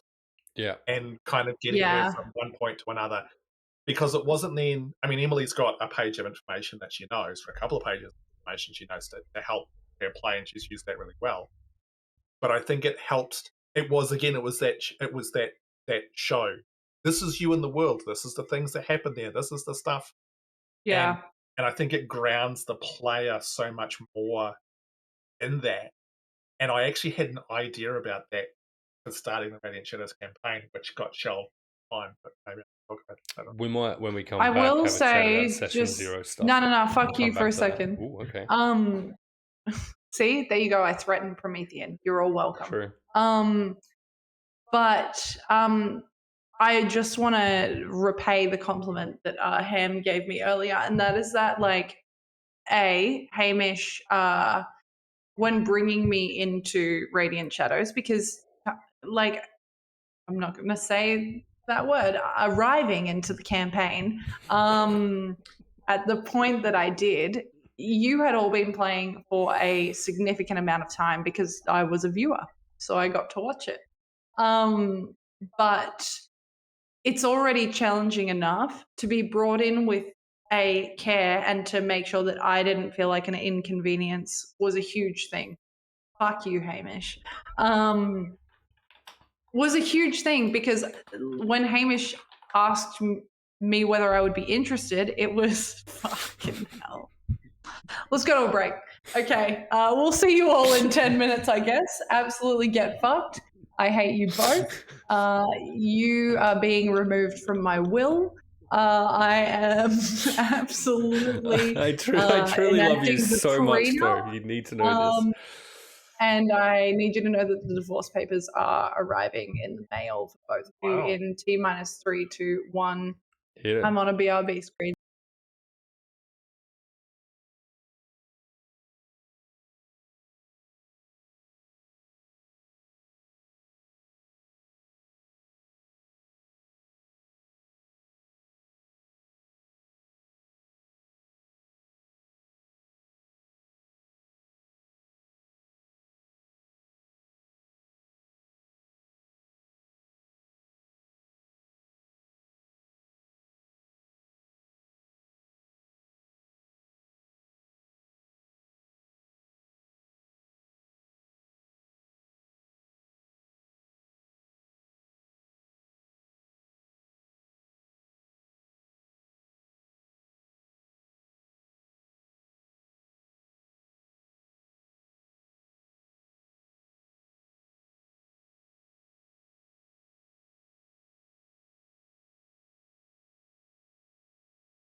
Wow.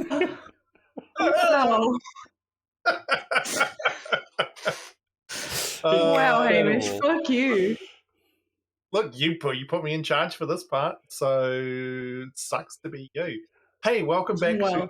In Your DMs, as the three of us who all run campaign reflect on the last year, talked about stuff. Who the answered fuck questions, clipped that? Everybody and clipped that. glad we clipped that. Jesus fucking Christ. Okay, well. So we're gonna talk about session 0 because we very gently touched just the tip of it before we went to break, and now we want to get like into just the fullness of the session 0.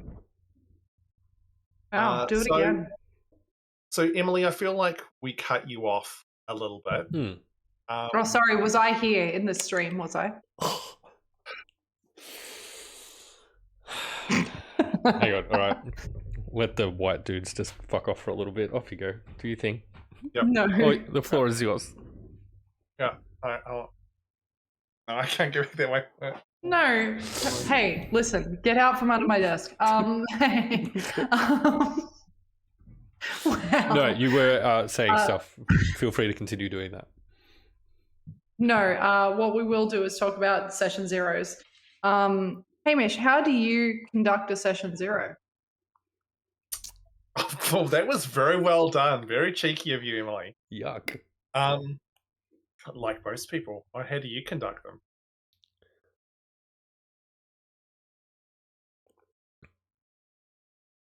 Okay, this has gone off the rails already. So Oh fuck, Ash is here, quick. Jesus Christ. I'm trying to remember what we even did for session 0 for Radiant Shadows.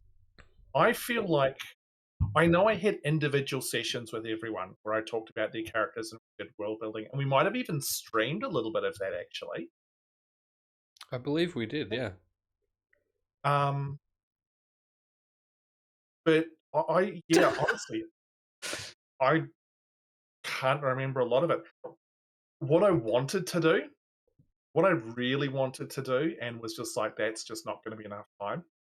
I wanted to either have the group start the campaign as a group and actually run a one-shot of them as kids getting to know each other, like using like Kids on Bikes or something like that as like a one-shot of this is how these people first met, this is how these kids came together to help establish some of that world building, or alternatively run a one-shot for each person doing a similar thing. Like what's an important event in your growing up that we could do like a little one-shot based around, not as a first level character, like as That's fucking cool. As a level like 0 character. Yeah.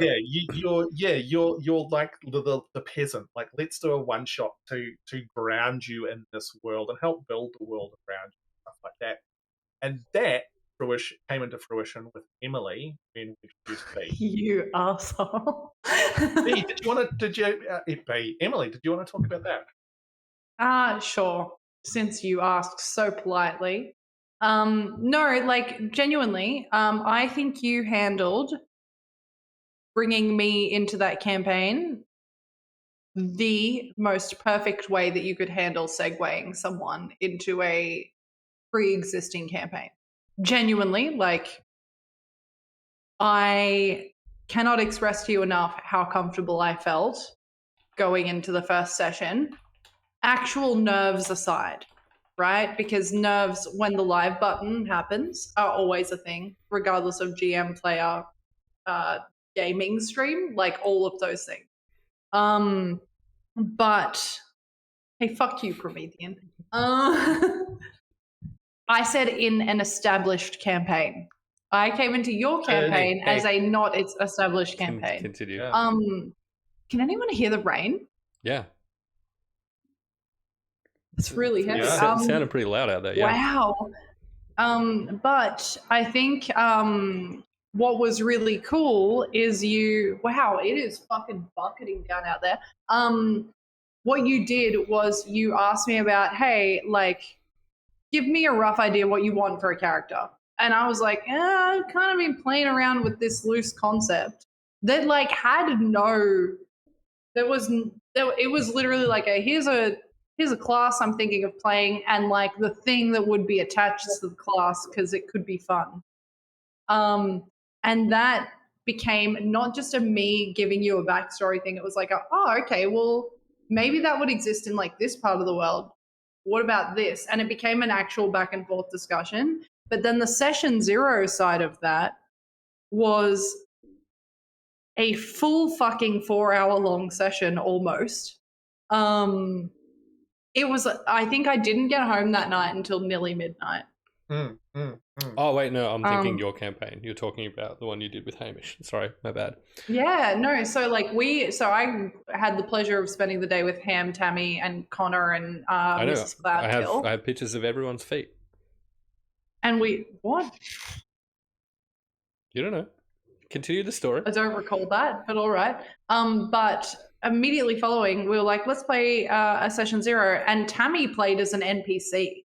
Like as one of the integral characters in my backstory. Cool. That I would have met a long time. So it didn't just feel like me and Hamish sitting at a table. It felt like a session. And because I was still discovering the character and how they would react, it wasn't like you're faced with this, what are you doing? It was like hey, here's the situation that you would be in. What do you think that maybe you would do? And I would say something, and Ham would give me additional context if it was required. And then it was kind of, again, it was more discussion based than it was like, hey, fucking hard hitting role playing, whatever you say is canon right now.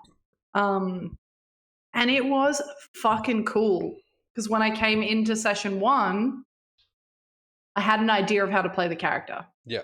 I didn't feel like I was like deep ending it. Yeah, brilliant. It was, if I could, that is how I would now start every single campaign. I would steal that from you and do the same thing. It like Emily said, it gave her a chance to kind of feel out her character before that very first session. It helped to establish the world around her. So there were things for me that I could plant and little bits and pieces, and then pull out. Sometimes you don't pull out. Sometimes you just leave it there. It just depends on what the situation is. But it was really good. Oh my god! It was, but it was like there's reference points. It's not, again, it's that show not tell. Yeah. And it's less likely to be stuff that you've just conveyed in like text between each other that one or the other or both of you are going to forget because you've played it out and it's been part of an actual discussion and part of the character development from a player perspective, I guess, as well, which is super cool. Yeah. And not to get like hyper specific, but like I think some of the more recent Radiant Shadows sessions have been me lore dropping a bunch of stuff. But it felt less like hello, let me tell you what happened in my backstory when I wrote it down on a piece of paper and was told that it was canon to this world. Yeah, and it's a recollection and it was more like of a thing. Hey, I remember when this thing happened and it was actually a bit fucking cooked. Yeah, that's really cool. I dig that. Which was fun. What were your session 0s like, Emily? Now that you've fucking deflected to Hamish to start, you can go back to you, please. How very dare you. I had 2 session 0s. And for Echoes specifically. And what I did was I read all of your backstories. And I figured out who was most likely to run into each other in the world based on the things that they'd written and the likely goals that they had. And the first one I ran was yourself, Pro, and D20 together. And it was basically a one-shot that was like a feel out the town that you're going to start this campaign in and what it's like now. Retrospectively, having now experienced Ham's session 0, I would have loved to go back and do something more deeply entwined casual, in your backstory. Yeah. But it was cool because I got to see how your two characters would interact with each other in the world that I was about to drop you all in. And then the other session 0 was the remaining players, so Ben, Tammy, and Chris Ito at the time. And it was running simultaneously alongside the one shot that you two had played within. What was a little bit chaotic about that is that there were so many chances for the two groups to cross paths. And I had written it in a way that I thought that that would not be a possibility, because that being a possibility could be problematic for depending on like certain outcomes of situations, et cetera, et cetera. And what group 2 decided to do was absolutely say, fuck you and your deflection, Emily. We're going for the thing that the other group's at, and we're just going to do it, which was a chili eating contest in which you all ended up contributing in. I'm pretty sure I changed the winner like 3 or 4 times. Excellent. But I enjoyed it because group 2 got probably the closest to the intro to the actual campaign. They got campaign story relevant characters at the very least. They got the quests they could introduce you to. Yeah. To. Yeah. But however, it felt like it was integral for them to get people like yours and Dee's character involved. Okay, I dig that. And make it feel like it was their idea, not mine. And look, it all worked out perfectly in the end. Yeah, it worked out so well that you got literally drugged and had to shit yourself in session 1. Yeah, correct. So Hamish had a new player introduced, and the session 0 process changed pretty significantly and for the better. With Salt's introduction into Echoes, did you do a similar thing? What did the session 0 process for Salt look like? Salt and I had a discussion-based session 0, which is not my preferred way of doing things. But if you are familiar with the campaign and the backstory that Salt has written, it actually made the most sense to not play a session. The reason for that is Salt solely is the introduction to the Feywild existing in Damata. In Damata? Wait, we're in the Feywild?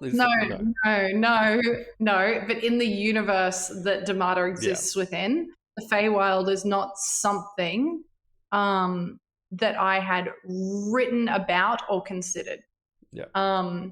And so it wasn't like a let's play a session, because her character was written to be like, hey, I'm living in this world that I don't know shit about, and I've been stuck in this small town. And here's what I think I would know. And I was like, hey, here's what you would know. Here's some extra stuff that you would know. But for this reason, we're just going to plonk you into the world. Yeah. Plonkety-doo. And not my ideal way of doing it, but it made sense for her character. Yeah, that's fair. So... What about your session 0s, Promethean? Yeah, so... How did you approach your session 0s? I very much like the idea of running a session to allow the players to get familiar with the characters, and specifically what I went into that concept with was to give the players a chance to completely fuck around with the characters if they weren't digging the idea. This is the initial set of session 0s, right? Because so I have a version of what Ham did, but in reverse. So my session 0s got shittier with the introduction of new players. And I kind of feel like those 3 players were a little bit robbed as a result of that, potentially. Which, you know, if I was to do it differently, I'd do it differently. I was also in a very weird mental place at that time, and I think that that's part of why it went the way it did. And so it was very similar to what you said, where it was basically backstory info and the discussion-based kind of basic set of session 0 stuff, talking through the character concept, going through the world, figuring out, cool, these are bits of the world that you are probably going to know about. Here's some information about what that is. Given the character concept that we've talked about, here's Right. stuff that now exists in this world that's a direct consequence of your character's existence, right? So that kind of version of it. That happened with all of the players initially, but the 3 more recent players really only got that. And I know Ham, you and Saz kind of did a thing completely separately, which I fucking love. It's that thing of players doing cool shit, just as players. I don't need to know what happened there, and that's absolutely fine. Like, it was a chance to do that. But the initial set was very similar. I wanted to, and because it's my first time in the fucking DM chair as well, part of what I got from those played session 0 sessions was me figuring out how to navigate running a fucking game, right? So they were very deliberately not streamed. They were very deliberately, hey, this is going to be full of a bunch of mistakes. But here's, similarly to you, Em, these are the characters I think it makes the most sense for to be in the same place at the same time. Here are the circumstances of how that happened. Let's see what happens, right? Fuck around and find out. And so we did that, and I think it was cool and fun. I think your version of it, Ham, that you've done with B's character would be very similarly something that I absolutely love to do. Slow it down, pick it apart a bit more. I'd probably throw a whole bunch of time jumps in there as well to cover kind of like key points. Which is what Ham did. Is what happened. We Yeah, did cool. Yeah, fucking time jumps, which fucking was sick. I love that. I think that's fucking brilliant. I love that a lot, and I think I would absolutely aim for that to be the default approach to that part of what you get from the session 0. I think I want to bring up something interesting that happened in our discussion, Pro, when you and I were discussing my character for your campaign. And initially, I had sent you my character backstory, which I truly did so little work on. And you had said, hey, probably going to cut this out of your backstory. I did. And I was like, okay, sure, no worries, that's fine. And then you were like, actually, scrap that. I've changed it completely. And compliment Pro Time, I think that's fucking cool. Not because I care about having shit cut out of my backstory. That's fine. Like, I don't have an ego around that. What I love, though, is that you were like, hey, actually, I found a way that this works, and it's also going to service me, the GM. And I'm going to just put it there, and you're going to fucking deal with it, bruh. Good luck. Yeah, okay. My and turn to feel I comfortable. love that. I think that's really cool. Yeah. I'd argue that shouldn't have been my response to what you gave me in the first place. I think that was a disservice to you for incorrect. that to be the response. Incorrect. I disagree. And I'm going to speak over you in this moment, and I don't do this often. And the reason for that is I think, A, we're playing within your world, right? And that doesn't mean that it shouldn't be like not a collaborative process, but I think which directly contradicts what I said earlier about saying no to players, blah blah blah. But I think there are sometimes circumstances where it's like, hey, actually, I love the concept, but also it's not going to work for this specific thing. Let's find a way to do it another way.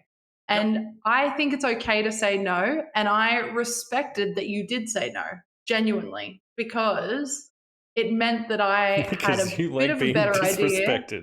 And we know this. Wow. But also it gave me an idea. It actually like forced me to kind of go, okay, well, how can I make this character different or cooler, or like what can I do with this that forces me to kind of come up with something that I've more carefully considered? Because I'll be honest with you, like my backstory for your campaign, I was just like, hey, fuck, I don't really know what to play. Here's what I'm gonna do. I'm gonna create this thing, and this is what it's gonna be, and I'm gonna throw it at you, and I hope it works, sort of thing. But I did get to rethink it when you and think about how I would play it when you had asked me to reconsider, essentially. So fuck your apologies. You can say no to your players. It is a thing that you can do. Oh yeah, I love saying no to my players. I think that conversation between the player and the GM around that stuff is really important, because establishes a mutual understanding and a shared understanding of what both sides are wanting to try and achieve. I don't think I did a good job of that with my session zeros with the Radiant Shadows way back. I think I probably could have done a better job hindsight with some of that stuff. But I think giving people the opportunity to talk through their character, because sometimes you sit there and you write out your character and you go, oh my God, this 19-page backstory is amazing. And then you get like 4 or 5 sessions and you go, this is ass. Yeah. Where if you get that opportunity to talk through it, tease it out, talk about what you wanted to accomplish with the character, what you wanting them, where you want their place in the world to be, what you're trying to achieve, can then help to shape some of that. So you can go, you know what, this idea of my character being blood maybe is not great. And as we're talking through it, what about this? Cool. Oh yeah, but like in the world, there's this part here, or alternatively, we just fucking make this part of the world fitted with this really interesting idea that we've stumbled across and go fucking boom, congratulations, the Gloomrort's now a fucking cesspit of Duragar hell or whatever it might be. Yeah. And kind of go from there. And I think, so where I'm coming from in my position of it being a disservice to Emily, was, so I from the outset said to all of the players, give me the version of the character that you think you will find the most fun to play, right? We'll pull that apart, wind it back to where you'll come into the thing, and we will make the world work in such a way that you get to go from that point A to, to that eventuality. And then Emily gave me the character pitch, and where the issue from my perspective was, it's probably a better answer to the thing that I was most unprepared for, actually, is the fucking synchronicity of what Emily gave me for the character idea and one of those fucking stepping stone NPC / situations that I'd had prepped, like the Venn circle was almost fucking whole. And I completely freaked out. And I was like, I don't know what to do here. I need to find a way to make both of these characters that are so... Sorry, could you do that gesture again? Yeah, that are so ridiculously similar work in the same world, in the same storyline, because this version that I have is fundamental to aspects of the story. And it became like, this is the learning from the failure thing. The reason that I could flip that around was, well, the solution's super easy. Now Emily's character is that, which, you want your player characters to be those stepping stones, right? That's the point of having protagonists, is they are forces in the world and in the story. And when I realized that, like, so many things clicked into place at the same time. Which was quickly, by the way. It wasn't like you've left me on red a bunch. I truly have, but like it wasn't like, rightly so. It wasn't like a 3-week turnaround period. Yeah. Like it was like literally a matter of 12 hours. Like it was not not long at all. I was unprepared for that scenario emerging, I think, and didn't know what to do with it for a bit. And then, the solution just kind of became fairly obvious. And I think we often discuss like that the main plot of a D&D campaign is a collaborative storytelling process. But I think that character creation and the world, not necessarily the world building, but how the world reacts around the players becomes a collaborative discussion as well. So like, that's why I don't look at these conversations and go, wow, Promethean really shat on my idea and I don't know if I want to play anymore. Wow. Like, that's why I don't look at it like that. I look at it like, okay, well, we're all telling this story together. Like, I'm willing to adapt to what that story is. I will cry if my players aren't having fun, or there's any indication that they're not. Like, I will actually cry. Yeah, but that's also, I wasn't not having fun, so it's fine. Yeah. Hey, Promethean, didn't... Oh, sorry. No, I was just... fuck off. I don't know what the fuck just happened there. But that's an interesting point, like, or an interesting thing. Like, your players having fun. It's such a fundamental part of the game. How much pressure as a GM do you feel for making sure that the game is fun? Like, do you feel like you're kind of like the majority of that pressure is on you, or you're like, nope, I'm just another player at the table. This is spread out across everybody. We're all responsible. Like, where do you guys sit on that spectrum, or have you even thought about that? I think the most that I felt it was introducing the 3 new characters, right? Because of the possibility of the 3 of you being brought into this thing. There's established relationships, established stories, and it's going to be difficult to integrate yourself into that. That's been the biggest kind of concern since that kind of point. In general, though, I think I'm very, very fucking lucky in the sense that I have super cool players that I absolutely fucking trust to not only go about the process of creating that fun, because that's what they're there to do, but also to let me know if there is a problem in that regard. So I think I'm just super lucky on that score. So it hasn't been a thing I've had to kind of look at. Actually, no, that's wildly, wildly incorrect, because I have 1000% had to face a situation in which people were no longer having fun for very specific reasons. Because of those reasons and the specificity of them. Which, by the way, you handled like a fucking pro with a 0 in it. Hey, thanks. Because of the circumstances of that, it felt fairly obvious to me the way that needed to be handled. And I think there's probably more of an anomaly of that question rather than like the game to game having fun aspect of the players that you actually like and will continue to talk about, as opposed to not.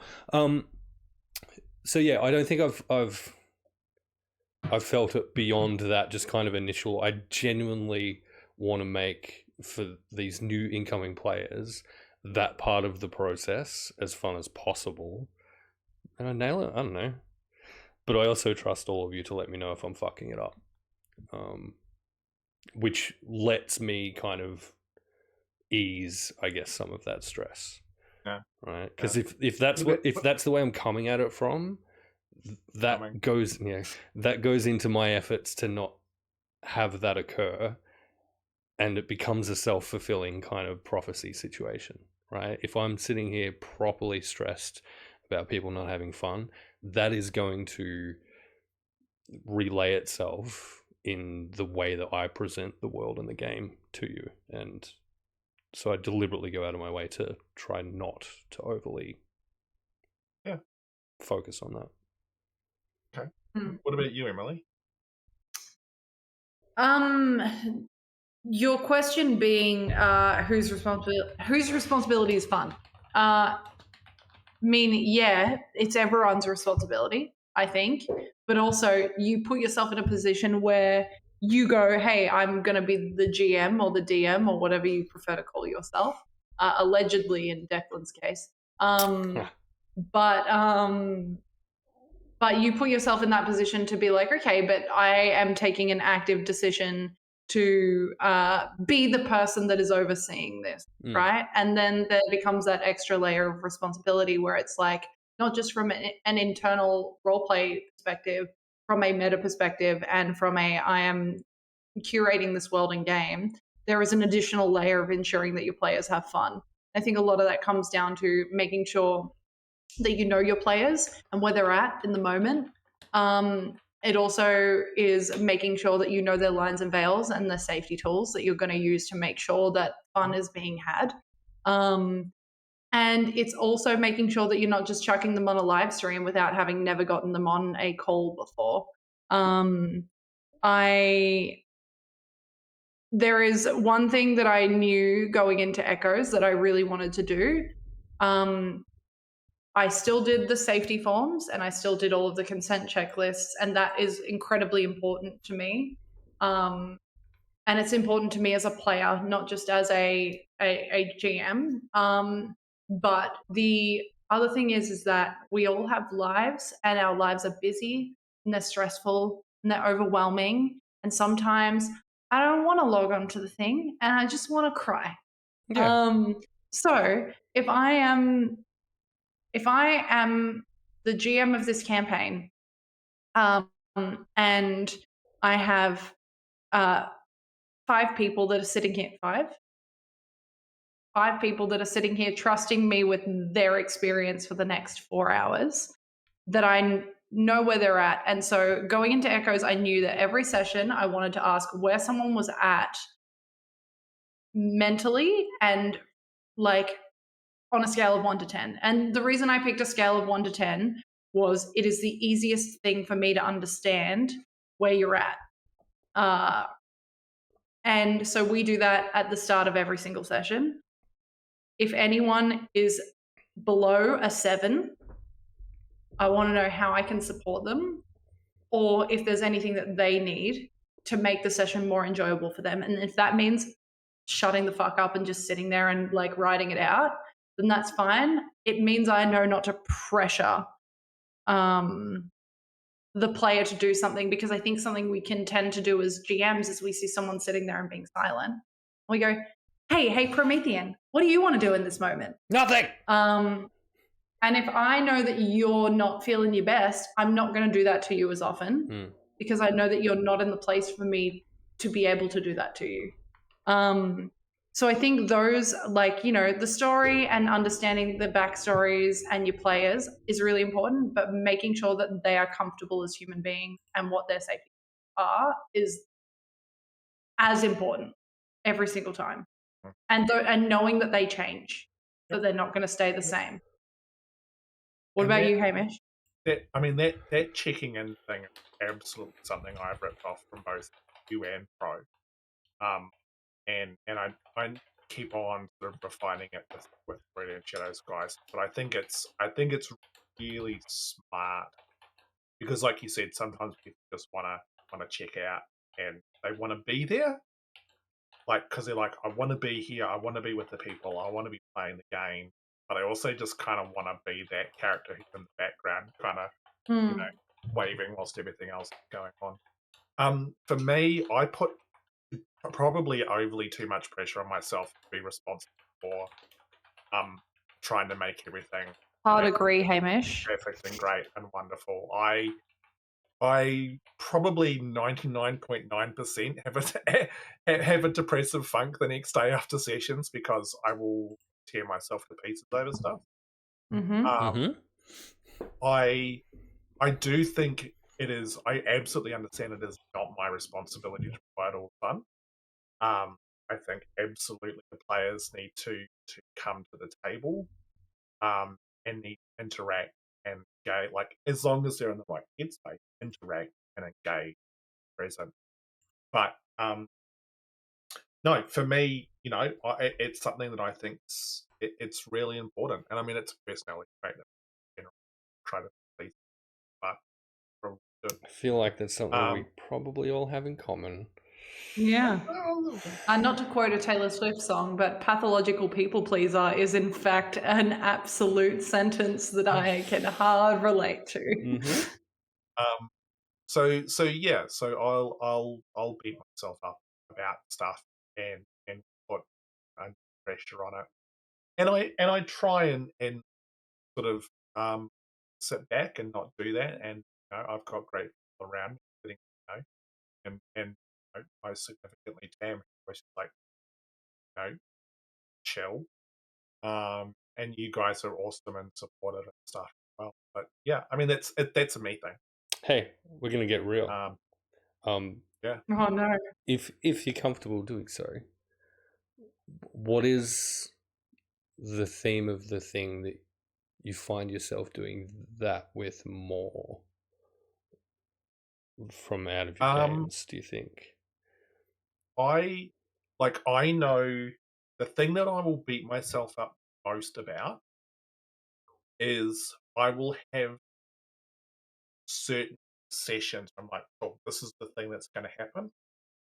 And it happens, and I feel like I absolutely screw it up, especially stuff which in game feels significant. I'm like, this is the thing, and I might be tired, or you guys do something which I'm 100% not prepared for, and especially when I'm tired and run down, my ability to kind of zig and zag with what's going on, I feel like goes out the window. And there's certainly been sessions where I've come out the other end and go, if I could just wipe that whole session and start again, I would love that. I didn't feel like I played the thing the way I wanted it to play. And there hasn't been many of those. There's been one or two recently like that. I'm like really not happy how that played out. Yeah, and I will mercilessly beat myself up over that for days and days and days, and then I'll get over it. Kind of. I very quickly then, from a player perspective, have never been dissatisfied with a Radiant Shadow session in such Hard a way agree. that I think that self-reflection is deserving. That said, I think mine's probably very similarly flavored, more specifically where I know that something is happening, whether because it's planned or just something comes up and it just happens to be. I know that dots can be joined between what's happening in the game and something that a particular player is going to find interesting to their character.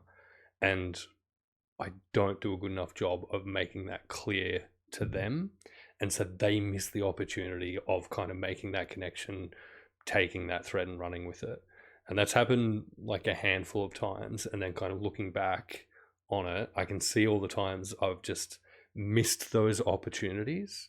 And so from my perspective and from the player's perspective,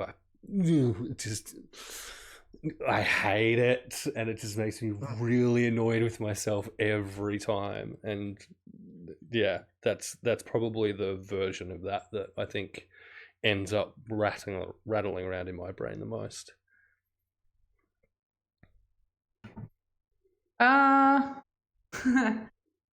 If you want me to get super real, there's a couple of things. Number one is I have and I've said this openly before, I have a lot of shower thoughts. The shower is like my place of reflection, right? And it is where my brain starts to reflect and think back, specifically the day after a lot of times, and replays moments of the session where I go, what I said was this, but I could have said it like this and it would have been better. That happens to me a lot.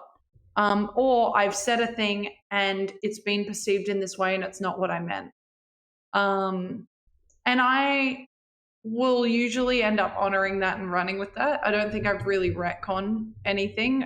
There is definitely times where I have just had a bit of brain overload and forgotten details. There's a really specific example that I like to have a laugh about, but it is the obsidian rings that I introduced into the campaign that were initially introduced as something different. And it's just a matter of like me, like I'd written it away, but then I said it completely differently to what I had written it. And then I'd been like, oh no. And so I went back to what I had written. And then I'd been asked, hold on, wait, it's this thing. And and look, I'll always play it off as a joke, but I grill myself so hard for that. Yeah. If you want me to be super real as well, completely like wholeheartedly, 2024 has been a really rough year. I'm not going to lie. It has been an incredibly rough year for me personally. I have found this year incredibly difficult for a number of different reasons. And when I don't feel 100%, I tend to project that on everything I do. And because this seems to be the predominant passion project that I do currently, it is the easiest thing to offload that all of that onto. And so this is why I so easily reject compliments around echoes specifically. And that is because it is the thing I am the harshest about currently. See, that's interesting because in our little real space that we've got going, because there's no one else around, there's no one else. Yeah, there's no one watching this. It's fine. I go through stages of feeling really proud about Radiant Shadows, and then will attempt to find ways to tear that down, so that when someone invariably comes around and says, "Dude, fucking it's shit," like, I'm sorry, but it's not great, it's not good, then I'm not going to get caught out in my own little corner of the world going, "Oh, I think it's really great." And everyone else goes, no, you're not. Shit out. That self-sabotage there in that respect is a big thing for me. And like you were saying, you how you're feeling in your state, that's something that will impact on my GMing. Although I've found that easy to deal with a streamed game, because I have to go, I've got a responsibility, because it's not just my players that I'm trying to entertain. We have fucking 20 people who regularly tune in and watch this shit, and I need to make it fun for them. So I need to try and project as much energy and enthusiasm as I can, despite the fact that I might be tired, had a rough week, cat's just pissed on the bed, whatever it might be. That's kind of getting on your case, and I think in some respects that's actually kind of a good thing. That sometimes pulls you out of the funk right now. I'm going to say three things.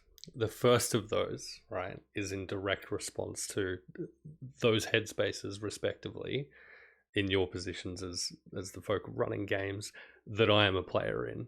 The both of you give me an opportunity to play a fucking rad character that I enjoy the shit out of playing, right? With people I enjoy playing with, right? So from my perspective as a player, fuck both of you. It is 1000% a thoroughly cool thing that you are facilitating, all right? Regardless of the bits and pieces of it that running the thing we might not be fully happy with. The second thing, the viewer aspect, I think, is probably can be used as a tool, right? Because yes, right, there is part of the streaming it that adds that expectation of, well, how this presents and how this plays out might need to be a little bit different than if it was just a super cash, game around a table in four walls somewhere. At the same time, what you have is a 4-hour long, typically positive feedback loop of people who are clearly enjoying the thing. I've never seen in any of our sessions folk in chat who are saying, this is the shittest thing I've ever seen and I'm not having fun, right? And I think it's useful to acknowledge that and use that for your own reflection on it. The third thing I'll say is the reason I think I can maintain that mentality is purely because I refuse to take seriously anything I do, right? So I don't fall into the same depth of that mentality because I very deliberately, to undermine and sabotage myself, refuse to take it seriously enough for me to get there in the first place, right? So my kind of thing with the stuff that you're talking about, Emily, about like the rings, for example, at the outset, I've been very fucking clear. I'm going to be inconsistent, right? And that's kind of become a bit. There is not going to be any inconsistency in the way that I rule stuff as a DM, partially because I'm a new DM, partially because that absolves me a little bit of the fuck up itself. So it takes some of that kind of self-pressure off of that. The not taking myself seriously thing is 1000% an events mechanism for doing the thing that we're doing, where my face and voice and dumb shitness is streaming out onto the internet right now. Right? That is the reality of the thing that we're doing. And if there is a part of me that has absolutely locked in that I'm not taking it seriously enough to become overly concerned if it doesn't go right, that protects me, right? And I think there's a healthy version of that and an unhealthy version of it. Sometimes I might kind of cross the line from one to the other. You definitely stray into the unhealthy there's territory. definitely some unhealthy straying. But I'll say now, like the raw dog version of me in my actual real life, right, fucking lives over there. right? So this version is a healthier version of that guy, generally speaking. That's The that's what I got. audience thing. The audience thing. It's like I say after breaks. Like, people are choosing to spend time watching us, and we never get time back. Like, and so for me, it's like the fact that we've got people who check into each of our streams and hang out with us, watch us, is like a blessing, man. It's like, I do not think words condone just enough, like, how much that is appreciated. We know someone who's like going back through and watching old Radio and Shadow stuff. I've just watched this episode. I'm like, there's one person who's doing that. Fucking, it's cool. Yeah. Like, what the actual fuck? Like, yeah.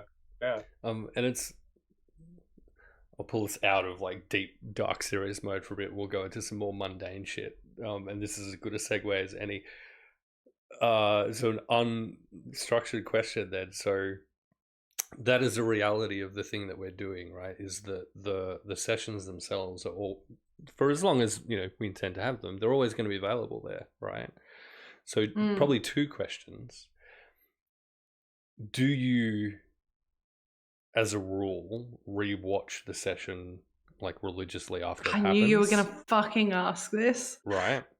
And is there anything that kind of concerns you or that you enjoy about the concept of that just being there for Evskis, potentially, to be watched and then reacted to by new people coming into the thing? For Evskis? Mm-hmm.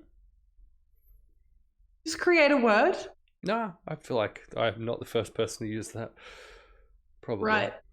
So yeah, number one, how often do you rewatch the session?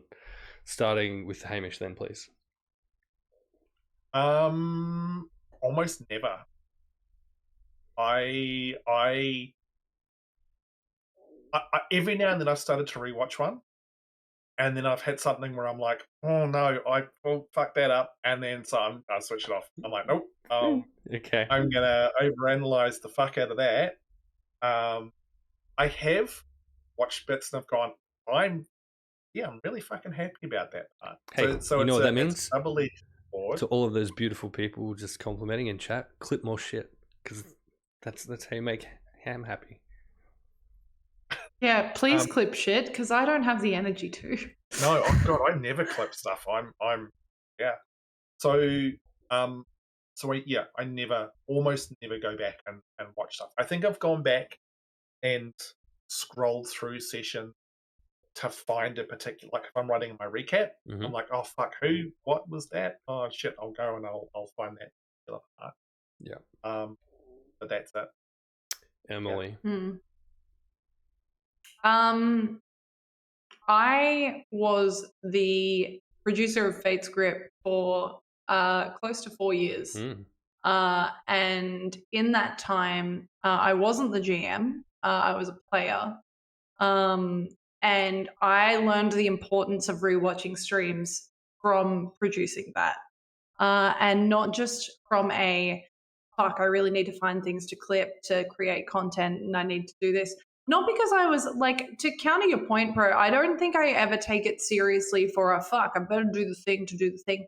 I take it seriously because I take it seriously from a perspective of like, I really want to rewatch all these clips and do this thing and enjoy it, and like, right? Enjoy, and I want to enjoy it, and I want the people that I'm playing at the table with to enjoy it. So I do it for them, right?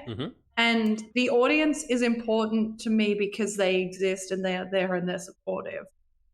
But my primary, like, I'm doing it, hey, do it for them, like, is for the players initially.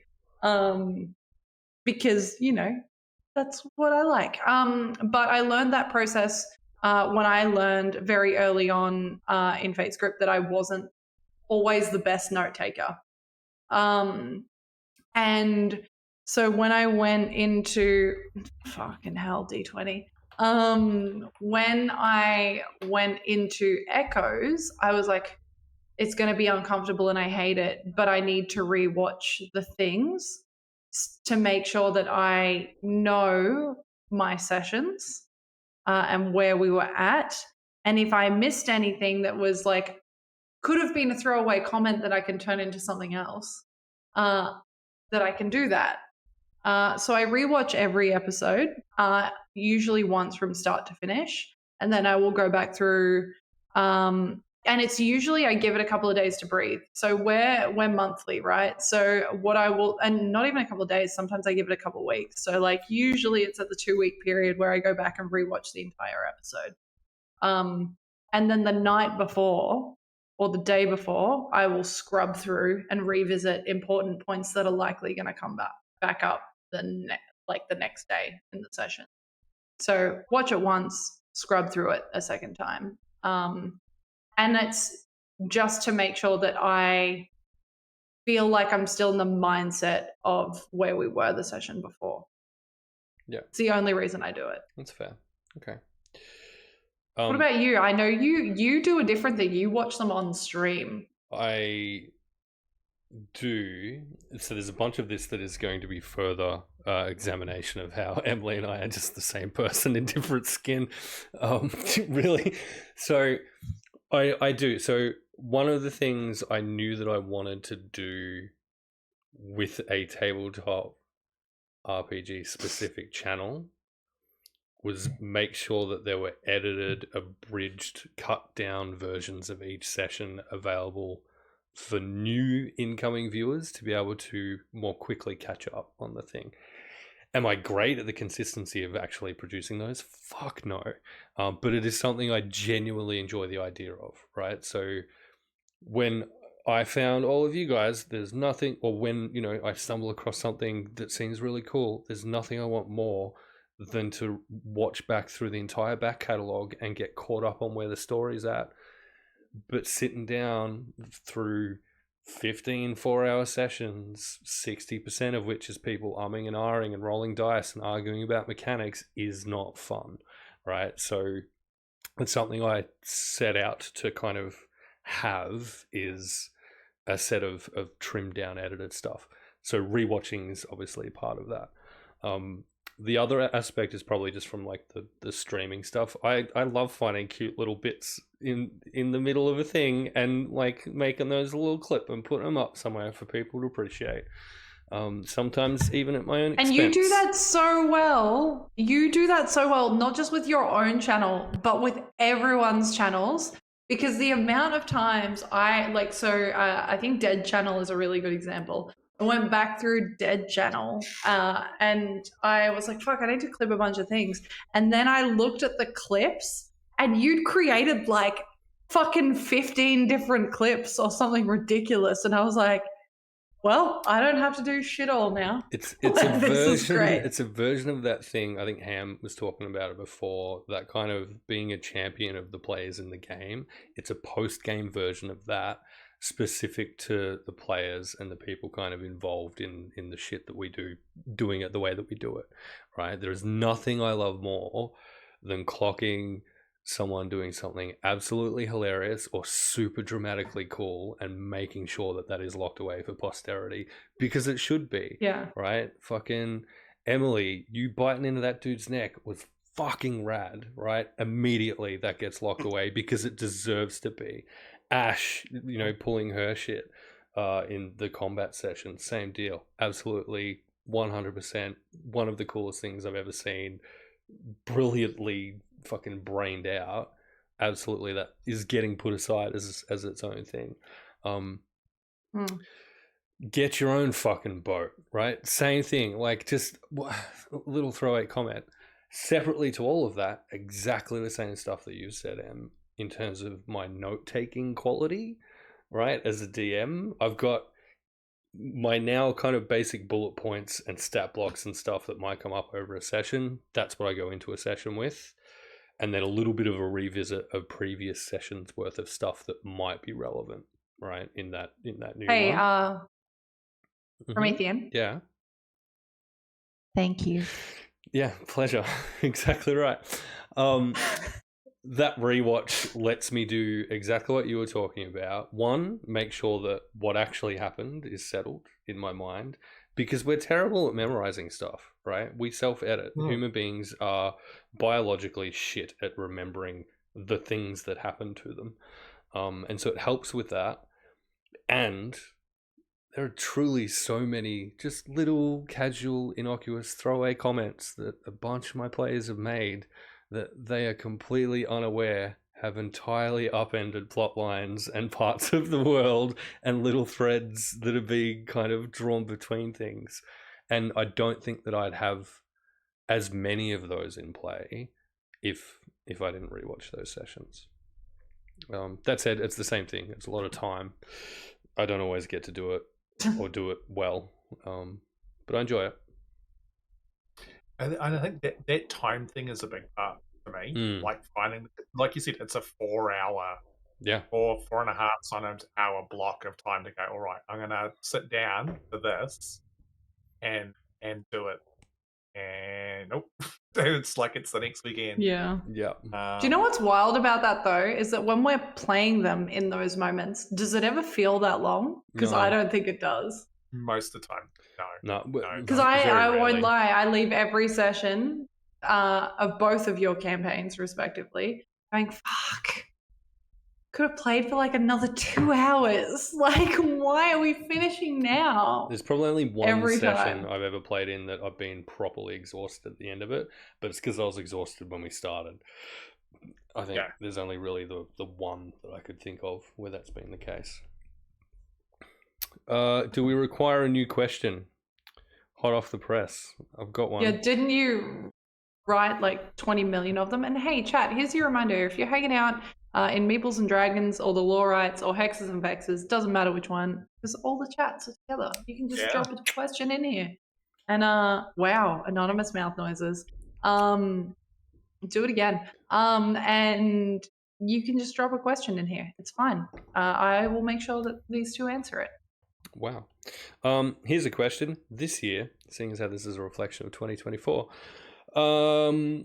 we were gifted Dungeons and Dragons fucking edition 5.5. As that occurred, I assume each of us went through the process of figuring out whether or not we're going to make the jump from 2014 rules over to 2024 rules. How did we each individually go about kind of making the call on that? And we'll start with Hamish, please. I am struggling to remember. I think I put something into Discord with the group and went, "Hey, look, who's potentially interested in this, and who's not?" And I think the general consensus was everyone is going, "No, let's not." It would have potentially had some weird implications on some characters and stuff like that. Some really decent changes and things. I personally would have just rolled with it. I mean, I've gone through changes before, it wouldn't have been me. I would probably be most comfortable to do it once the menu was out as well. I think, again, being the one who's the crunchiest when it comes to rules, like there's some interesting changes, significant things, different characters, and I have this real thing about kind of fairness and balance. Like, I want everyone playing a character who feels equal and cool and awesome, and not sitting there going, "Oh, my character's kind of a bit like lame because of the choice they made." And there's some fundamental changes to the class, and I think there would have been the risk of somebody maybe feeling a little bit left behind, and that would have kind of been sucky. I would have worked out a way to deal with it. I just given like a cool magic item or something like that, but it was a problem that didn't need to be solved because at the end of the day, people were like, meh. What about you, Pro? Well, no, I'll tack a secondary question onto it. Now that all of the main components are out, from a DM perspective, would your preference be to make that jump, or are you just thoroughly happy and on board with sticking with 5th edition proper? If I was to start a new campaign, I would jump to the rule. Yeah. I like new and shiny. I think there's some core rule changes which I really like, which I think are really good. And so it would be nice to jump across all of that. I think there's some super fun stuff in there for players. I mean, 5e is already known as being, the superhero game. And that's been amped up even a little bit more for some classes, stuff like that. Like a lot of fun things that some classes maybe a bit left behind. For anyone who's not a monk. Yeah. Wow. How very fucking dare you call out mine and Ham's favorite class, you absolute method. Not our fault that monks are best ever. But no, Yeah. I think if it was a new campaign, I would bounce across to that. Old campaign. Hey, do you know what? Rin just won cooked thing in the chat. Congratulations. It's not this even is yours. It's just accurate. Well done. Good job. I love it. I'm going to send you this, Rin. Could you please send me your postal address? Feel free to and I will make sure that Promethean signs it, and it will absolutely be Promethean that signs it. Feel free to burn it immediately, and know that this is just a means for Emily to acquire a postal address for you. It's okay. I have Rin's phone number. So is there anything you wanted to add to that commentary, Hamish? No. That's it. New campaign, go. Current campaigns, no. Mine was pretty simple in response to your preemptive deflection, Emily. I'm still learning the fucking rules. I don't need to be struggling with 2 timeline versions of what those rules are until I've got my head around the baseline, and I'm not ready to kind of make that change yet. So I haven't made any indication that there's a need to make that call yet. At the same time, I've deliberately kind of structured, and being homebrew, I think it's easier to get away with this. I can accommodate for new rule shit in the world and in the games. Maybe not some of the core kind of mechanics, right, as much, some of those changes that have come into play. But if any of the players comes to me and desperately wants a particular thing from 5.5 brought into play, and we can get away with doing just that one thing, sure, absolutely. A full kind of cutover, I'm not super interested in it at this stage, so maybe not. But I've got 3rd and 4th edition. Lord Daddy, why? Listen, I've got 3rd and 4th edition artifacts in the world already. I don't need to be straddling 3.5 generations of the game at this point. I think that's probably enough. And I need to calm the fuck down. So limit, I think, of those changes for the time being. Emily. Why do you always say my name with such a laced disappointment? Wow.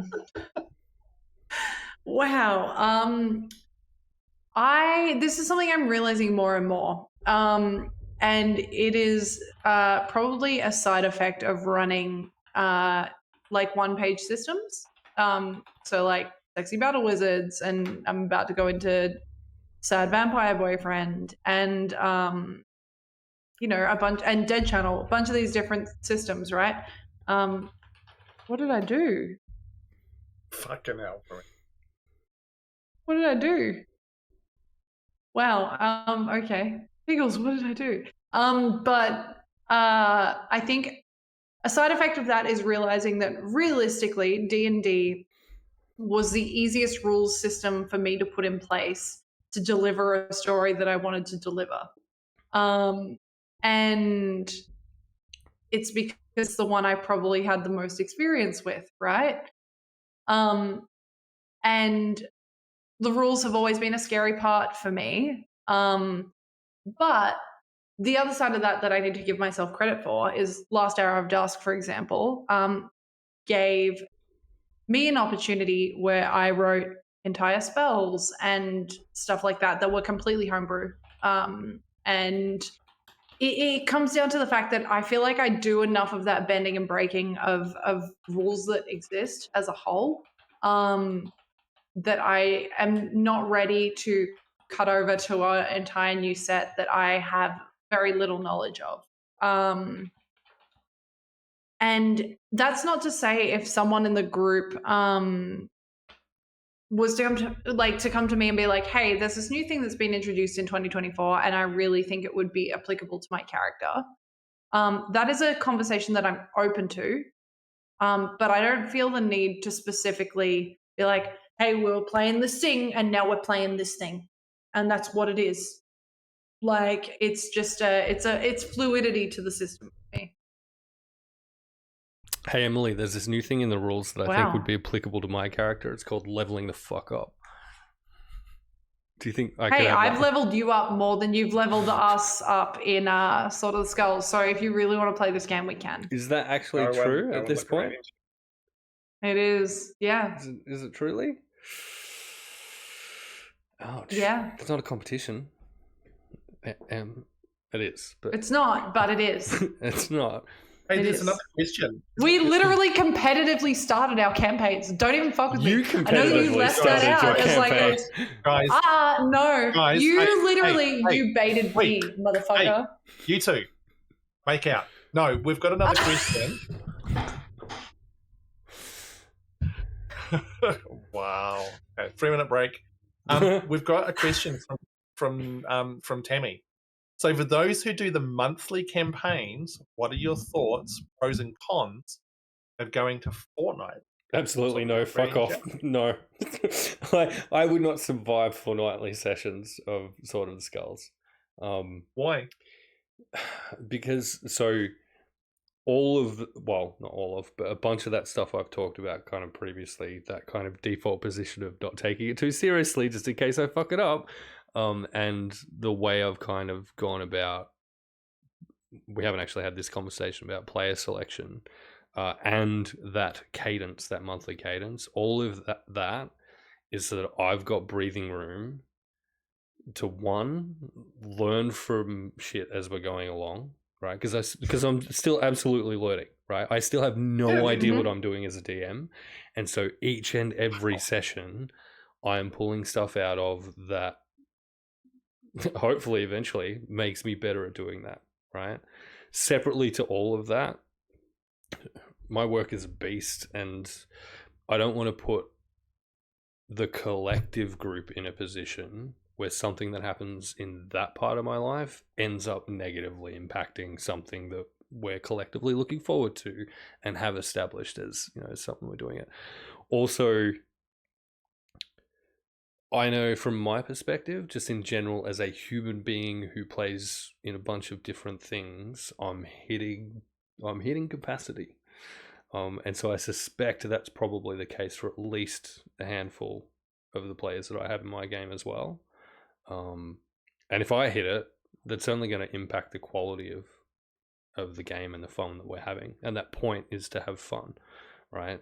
And that's probably my main concern, is it risks that no longer being the case. Purely if I was to do it, because I don't think I'd manage it well enough to pull it off. And I think there are too many risks in play that would eventuate in that being the case. It might not, but that's where I'm at. What are the cons of not on Island?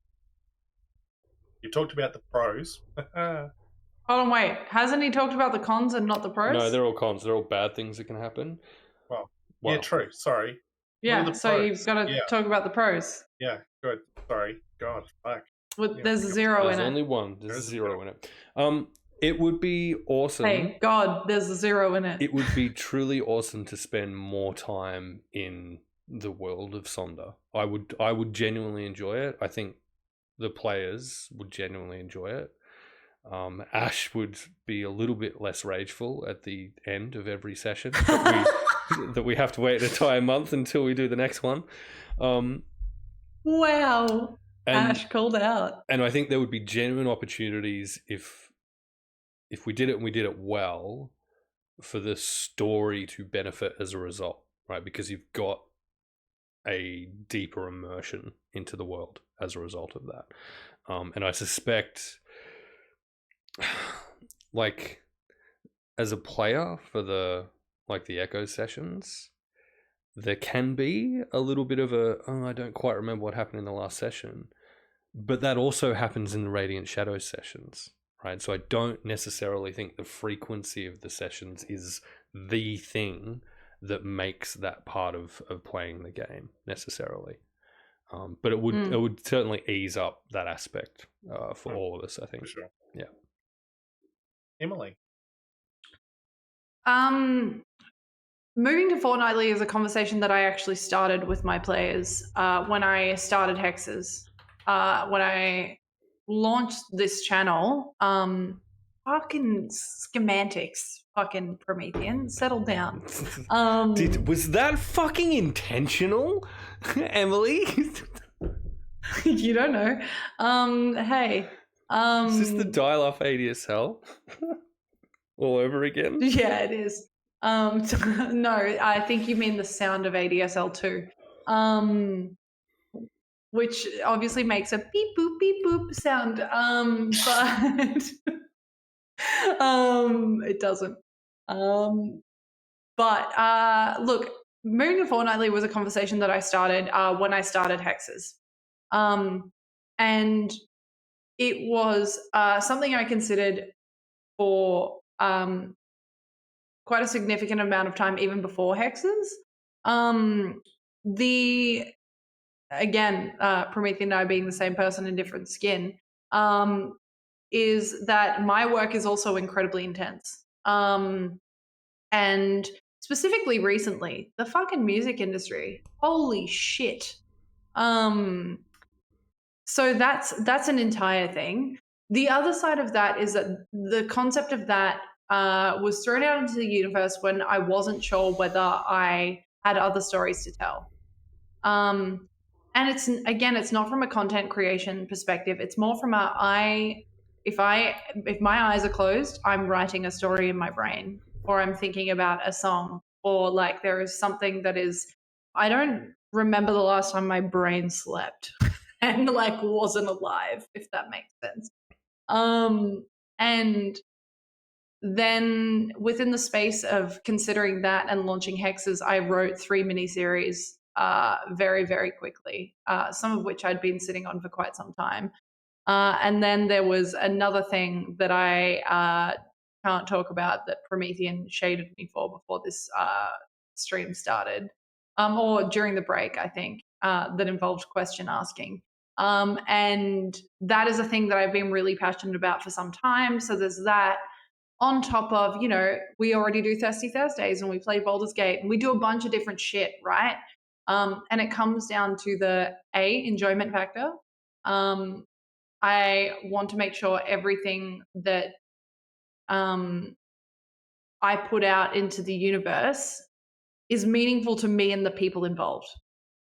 Not necessarily, it's great if it's meaningful for the viewers, but I want it to primarily be meaningful for those people. There isn't like a shift between that and it being an obligation or a chore because it's the thing. Correct. That you're it's doing. not. Yeah. It's not. Yeah. And so like I want it all to be meaningful, and I don't know if I could deliver a meaningful storytelling experience for my Echoes players on a fortnightly basis.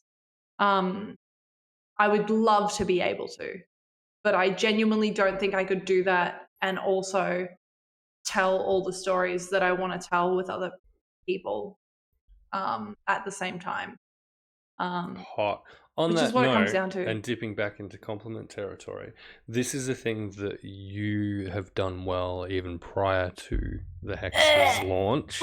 But let's just talk Hexes. You have a bunch of cool ideas. A lot of those things are in the works or in play at the same time. And you execute on those ideas fucking masterfully. You fucking absolutely arranged 2 entire different shows, on stage at Supernova, which was fucking hot and sick.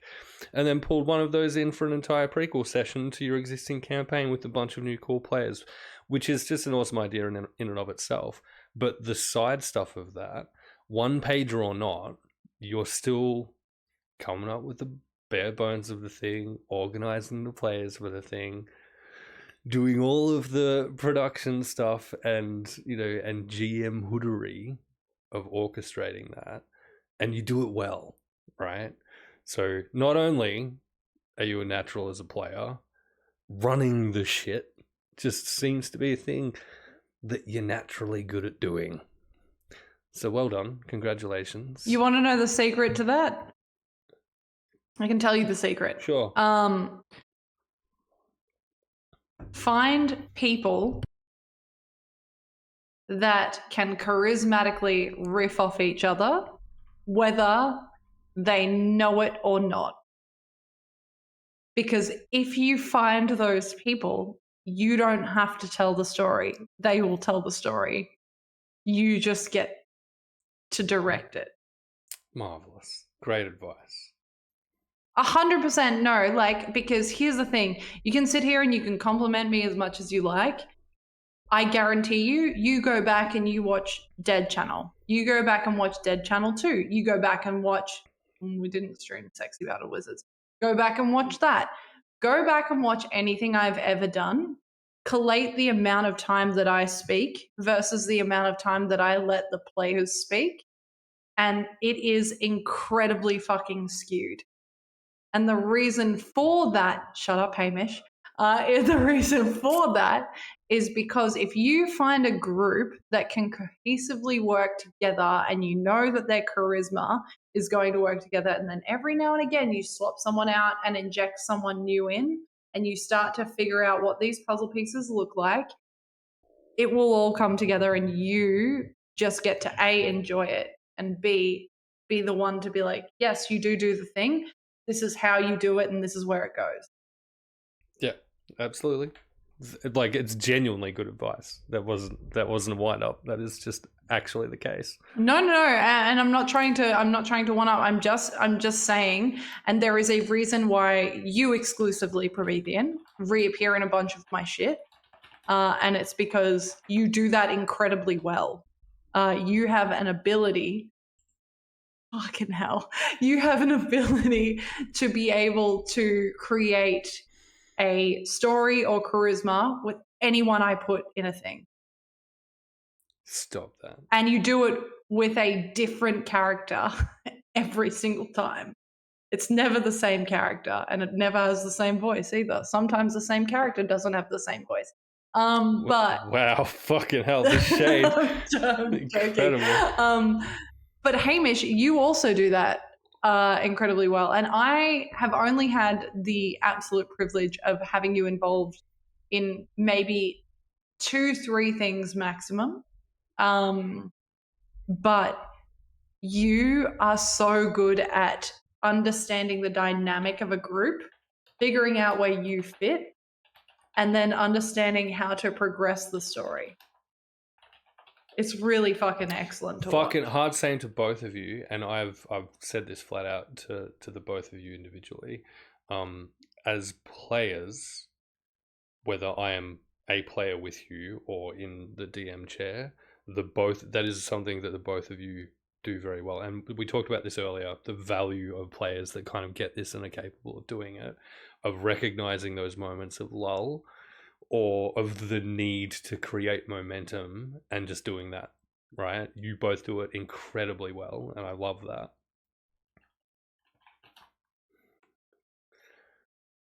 Yeah, great. I love that you've completely ignored that to just write cooked shit to me in Discord. Fuck you both. Do we have any other questions then that we would like to explore? You did it to us. You literally did it to us. I did. That's right. But it wasn't whilst a response to a question was being waited for, was it? I was respectful about my cooked shit. No, it wasn't. I was literally answering the question when you put it in the chat. You fucking prick.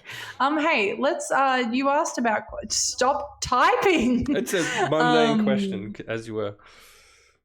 Look, okay, most of what you say is mundane. No, I'm sorry. I've got a question. I've got a question. Yes. Mm-hmm. So you guys currently GMing, like you've got campaigns using the D&D system, and you've run sort of some mini stuff using different systems on page.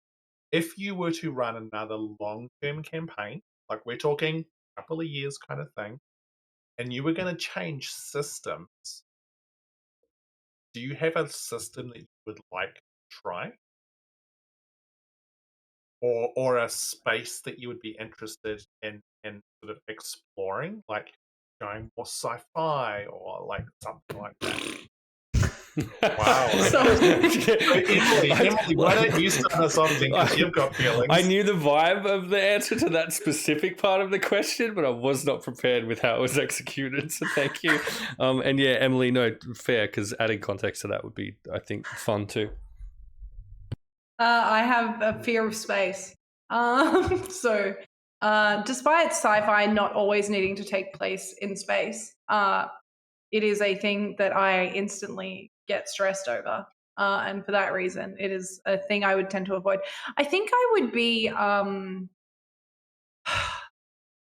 look, I have seen Daggerheart in play a couple of times now. Be really fucking interested to run a campaign in that system. Same goes with some of the one pages that I've had the absolute fucking honor of running. I would love to take those and expand them into a way that I could create a long-term system. And I don't need to write the system myself or just write the rules or anything like that, but just take that as a bare bones skeleton for something that I can run.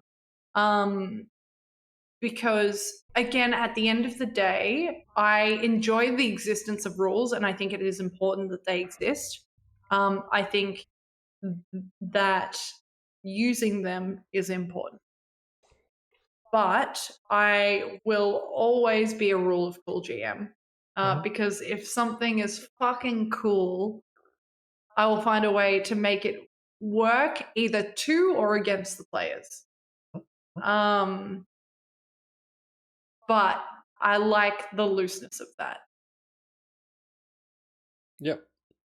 And the one pages are super fucking useful in that. Yeah, so like, and I like if I could turn Dead Channel into a long-running fucking cheesy ass VHS style, hey, we're in high school, but all this bad shit keeps happening to us sitcom style fucking miniseries, I would do that. That would be sick.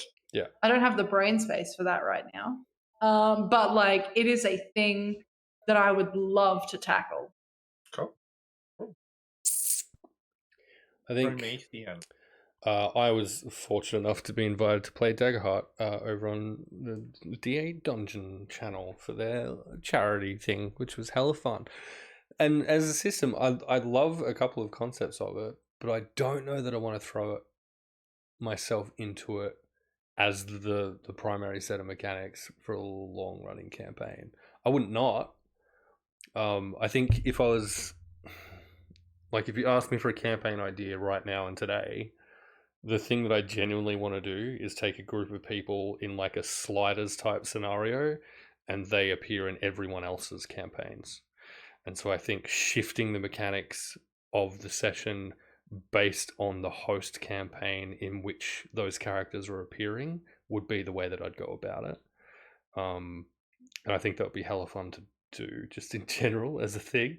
I'm also not going to do that because, again, time, and part of that is, one, yes, I'm running a campaign, but we've also got, 2 other things happening on the channel at the moment that I'm doing production for, and badly because of that time factor. So I want to make sure that they're looked after a little better before I start running anything else. I think I'd love to learn Pathfinder. So if I was going to, from scratch and with all the time and resources in the world available, I'd probably go with Pathfinder as a means by which to just kind of have a squiz at it, because I haven't had a chance to yet. Okay. And then beyond that, I really want to give Altered Carbon a try. I have no idea mechanically what that looks like, but the universe itself is something purely from the show, and I think there's books that I haven't read. I'd love to play around in as well. And then, Mothership, fucking rad. Aliens, love to do some aliens. That'd be sick. It'd be really cool. There's a Discworld system happening. Yes, please. Is it Candela Obscura as well? Sounds fucking rad. I love the idea of that. So yeah, look, the answer to your question that I guess, Hamish, is yes. Everything. What about you, Hamish? What about you?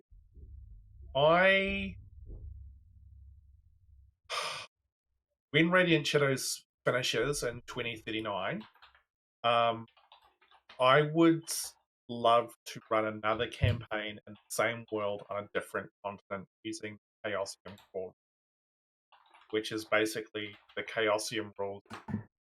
It's like it's like setting agnostic, which just opens it up to the insane levels of freedom for the players to make all sorts of stuff. It's pretty crunchy, but I would be curious.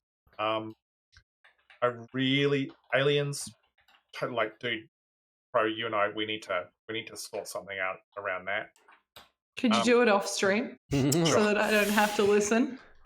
You don't have to listen. Coriolis. Can I watch though? Is always.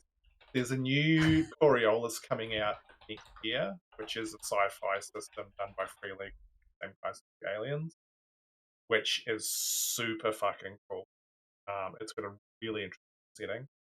But what I am trying to set myself up to do in the year is to run a mini campaign things like which you've told me about this. It sounds cool as fuck. A slightly more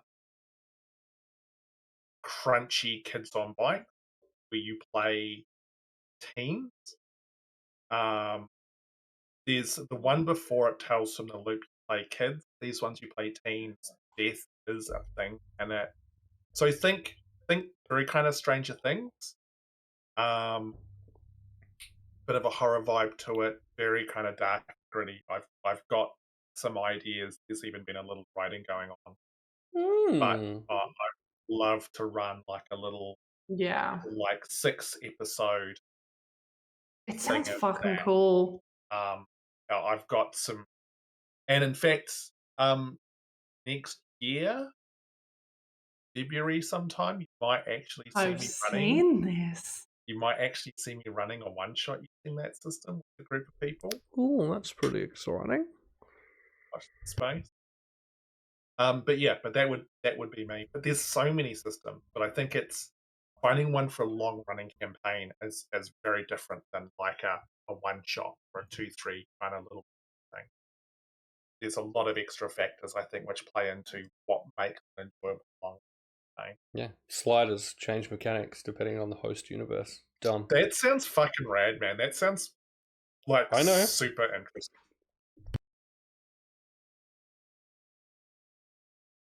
Sorry, Pro just had to pause to fucking cough up his lung. He did. Yeah, and like as Tam's called it, like Vessin as another one which is fucking super fucking cool to run. There's just so many systems. It's not fair. Yeah. Hey, there's someone in the chat that I think has experienced a lot of systems. And you will likely remember them from Jasper's Game Week Australia year 1, because they played in every single fucking game. And D20 is that human. And D20 has asked a really interesting question. Mm-hmm. Is it how quickly can we set literally everything on fire ever? How exposed is my belly button? How quickly can we level up? Welcome to Anonymous Pro Noise. Echoes of Divinity Lore. Number 3 and 5. We won't go into it right now, but yeah, check out Hexes and Vexes next year. Wow. Fucking hell. But hey, speaking of unexpected things, just like the belly button, Promethean, what is the most unexpected thing you discovered as a DM this year in 2024? The navel-gazing bard, Tammy. Stop it. Ooh, I love it. The most unexpected thing as a DM was that I'm far more capable of letting go of control than I thought I would be. I 1000%, and it may have been from necessity, but I 1000% thought that my kind of DM style would be, here is the world in which you exist. I understand every fucking minute aspect of it. And every question or circumstance that you have will be related to something else. And that all of that was going to go on in my brain. And that didn't happen, but I still kind of held on to this idea. It's my personal God complex thing. I was so convinced that I would have a complete and thorough understanding of every aspect of the world. And the idea of not worried me, right? Hitting that reality of not, cool. Okay, next version of how to deal with that then. And I thought I'd handle that far less well than I think I've managed to in general. I don't know if that's a shit answer or not, but there it is. That's what you get. What about you, Hamish? Or alternatively, thanks for the question, Emily. What about you? No, could we go to Hamish so I can finish writing this message, please? Okay, sure. What's the most unexpected discovered? I think it's it's kind of similar to what you've said, Pro. Like, I think with the homebrew world, sometimes you just kind of gotta let it go and just sort of see where things take you to, and then figure it out afterward.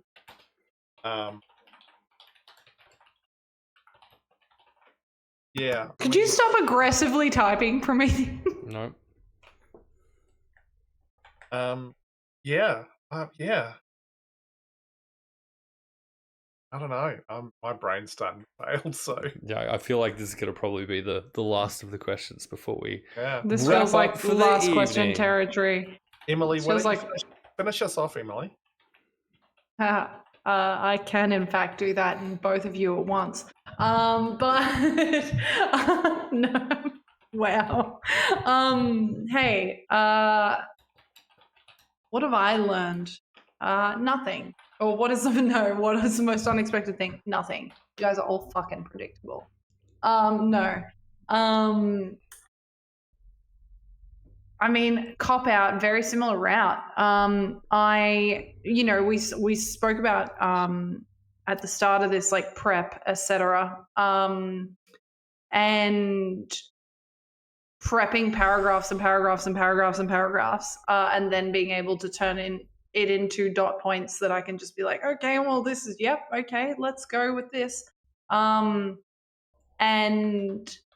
that is probably the most unexpected thing I have discovered as a DM, is that it's just letting the thing happen. Yeah. And being okay with that, not having to completely control it consistently, but also to do it in a way that is comfortable, is the most important part, right? That's probably it. The most unexpected thing. Fucking awesome. I love that. I divine that is probably the last of the questions that we will be addressing this evening. Which means we're in raid out territory, which we'll get to shortly. But first, I think we'd like to do some little outros. First of all, thank the both of you. I asked the two of you if you would like to do this literally a handful of days ago, and you both immediately said, fuck yes, let's give it a try. And then we had to science our way through figuring out how Stream Together works. And we did that. And here we are. We've got the combined chat working, and all of the bits and bobs are doing what they're meant to be doing, and that made me really happy. it's also just been a really cool chat. So thank you. I have enjoyed Hey, the year with the both of you. and I think to be, you know, complimentary of you both, I have spent one thing I like to do for myself every year is I like to reflect on my year by putting together a little supercut that will be revealed soon, I guess, if you even care or follow me on TikTok. But like, I like to do that predominantly for myself, just to like relive the cool fucking shit that I got to do. Fuck yeah. And I was beginning to throw together 2024s. And I cried a bunch. But I cried a bunch because this year I've already discussed has been really difficult. But when it wasn't difficult, I got to do a lot of fun shit. And both of you were main characters in the fun shit that I got to do. And not just from a we get to play D&D perspective, but just as human beings. You are both absolutely fucking wonderful. And I appreciate the shit out of both of you. And I can wholeheartedly say that 2024 would not have been fun if you two did not exist. And for that, I hand on heart, actually thank you, both of you, very deeply. Aww. You're just going to have to deal with the consequences of that when I'm in your actual physical proximity in a matter of days. 10 days. 10. And then I die. Wow. Wait, could you not, please? Fuck, I didn't realize that was the rule of this co-streaming thing. What the fuck? Yeah, look, hey. Rin, I'm saving that for you. Sorry. Look, I wouldn't not. Okay, all right, we're going to do... All right, no, outros, go. We're going to do a simple version of the thing. We're going to state who we are as human beings, the thing that we do on the channel from which we're currently doing it.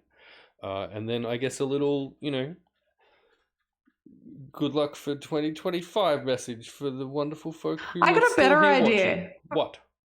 I got a better idea. How about we do it for each other? Okay, what? No, I'll need an example, a demonstration, please. Okay, great. Let me give an example and a demonstration. Hi, my name is Emily, but at the moment, that doesn't matter because I'm going to talk about Promethean. There's a 0 in it. Prolifically casual gamer of streamer of things, most of those things involving dice. You can find him running his little baby campaign over on the Law Rights, and also producing A Tale of Two Queens, and soon to be, you know, some Call of Cthulhu adventures. And fucking hell, John. And, you know, just all around wonderful fucking human being. When he's not there, he's over on Meeples and Dragons, or he's over hanging out on my channel, Hexes and Vexes. Ham, over to you. Fucking shout someone out. Look, I mean, ultimately, I'm irrelevant because we've got Emily here who has birthed into this world this year, Hexes and Vexes, her little baby stream, which has taken off at a tremendous rate and produced a number of incredible pieces of content. Consistently, there is Echoes of Divinity, which happens once a month, has got Promethean in it, along with a cast of other truly incredible people, and I have been blessed to be involved in a one-shot with that in the past in regards to the prequels. But that's not all she does on Hexes and Vexes. There's a variety of other little one-shots, all sorts of crazy things. Gaming, Baldur's Gate 3. And then, that's not it. If she's not there, she's going to be on the Law Rights and the sort of the Skulls. Or she might be over here on Meeples and Dragons and Radiant Shadows. Because ultimately, like, you just can't go on the internet and not find Emily because she's an absolute fucking legend. I will expose myself a little bit here. And that is that in 2025, keep an eye on Date Dungeon as I get to do my first international mini-series. Incredible. Whoa, look at that. It's just, look, the internet obviously just belongs to Emily. What else is there to say? International superstar. I'm not gonna lie, my throat has something going on and I am incapable of breathing or speaking particularly well at this point in time. I'm Promethean, but that absolutely but you get to do it about matter. Hamish.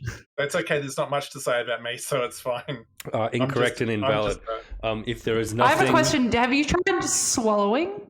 Yeah. I genuinely have, because if we learned nothing else, it is that Hamish is wise, kind, respected, and an absolute delight to play under, or any number of things under, as it turns out.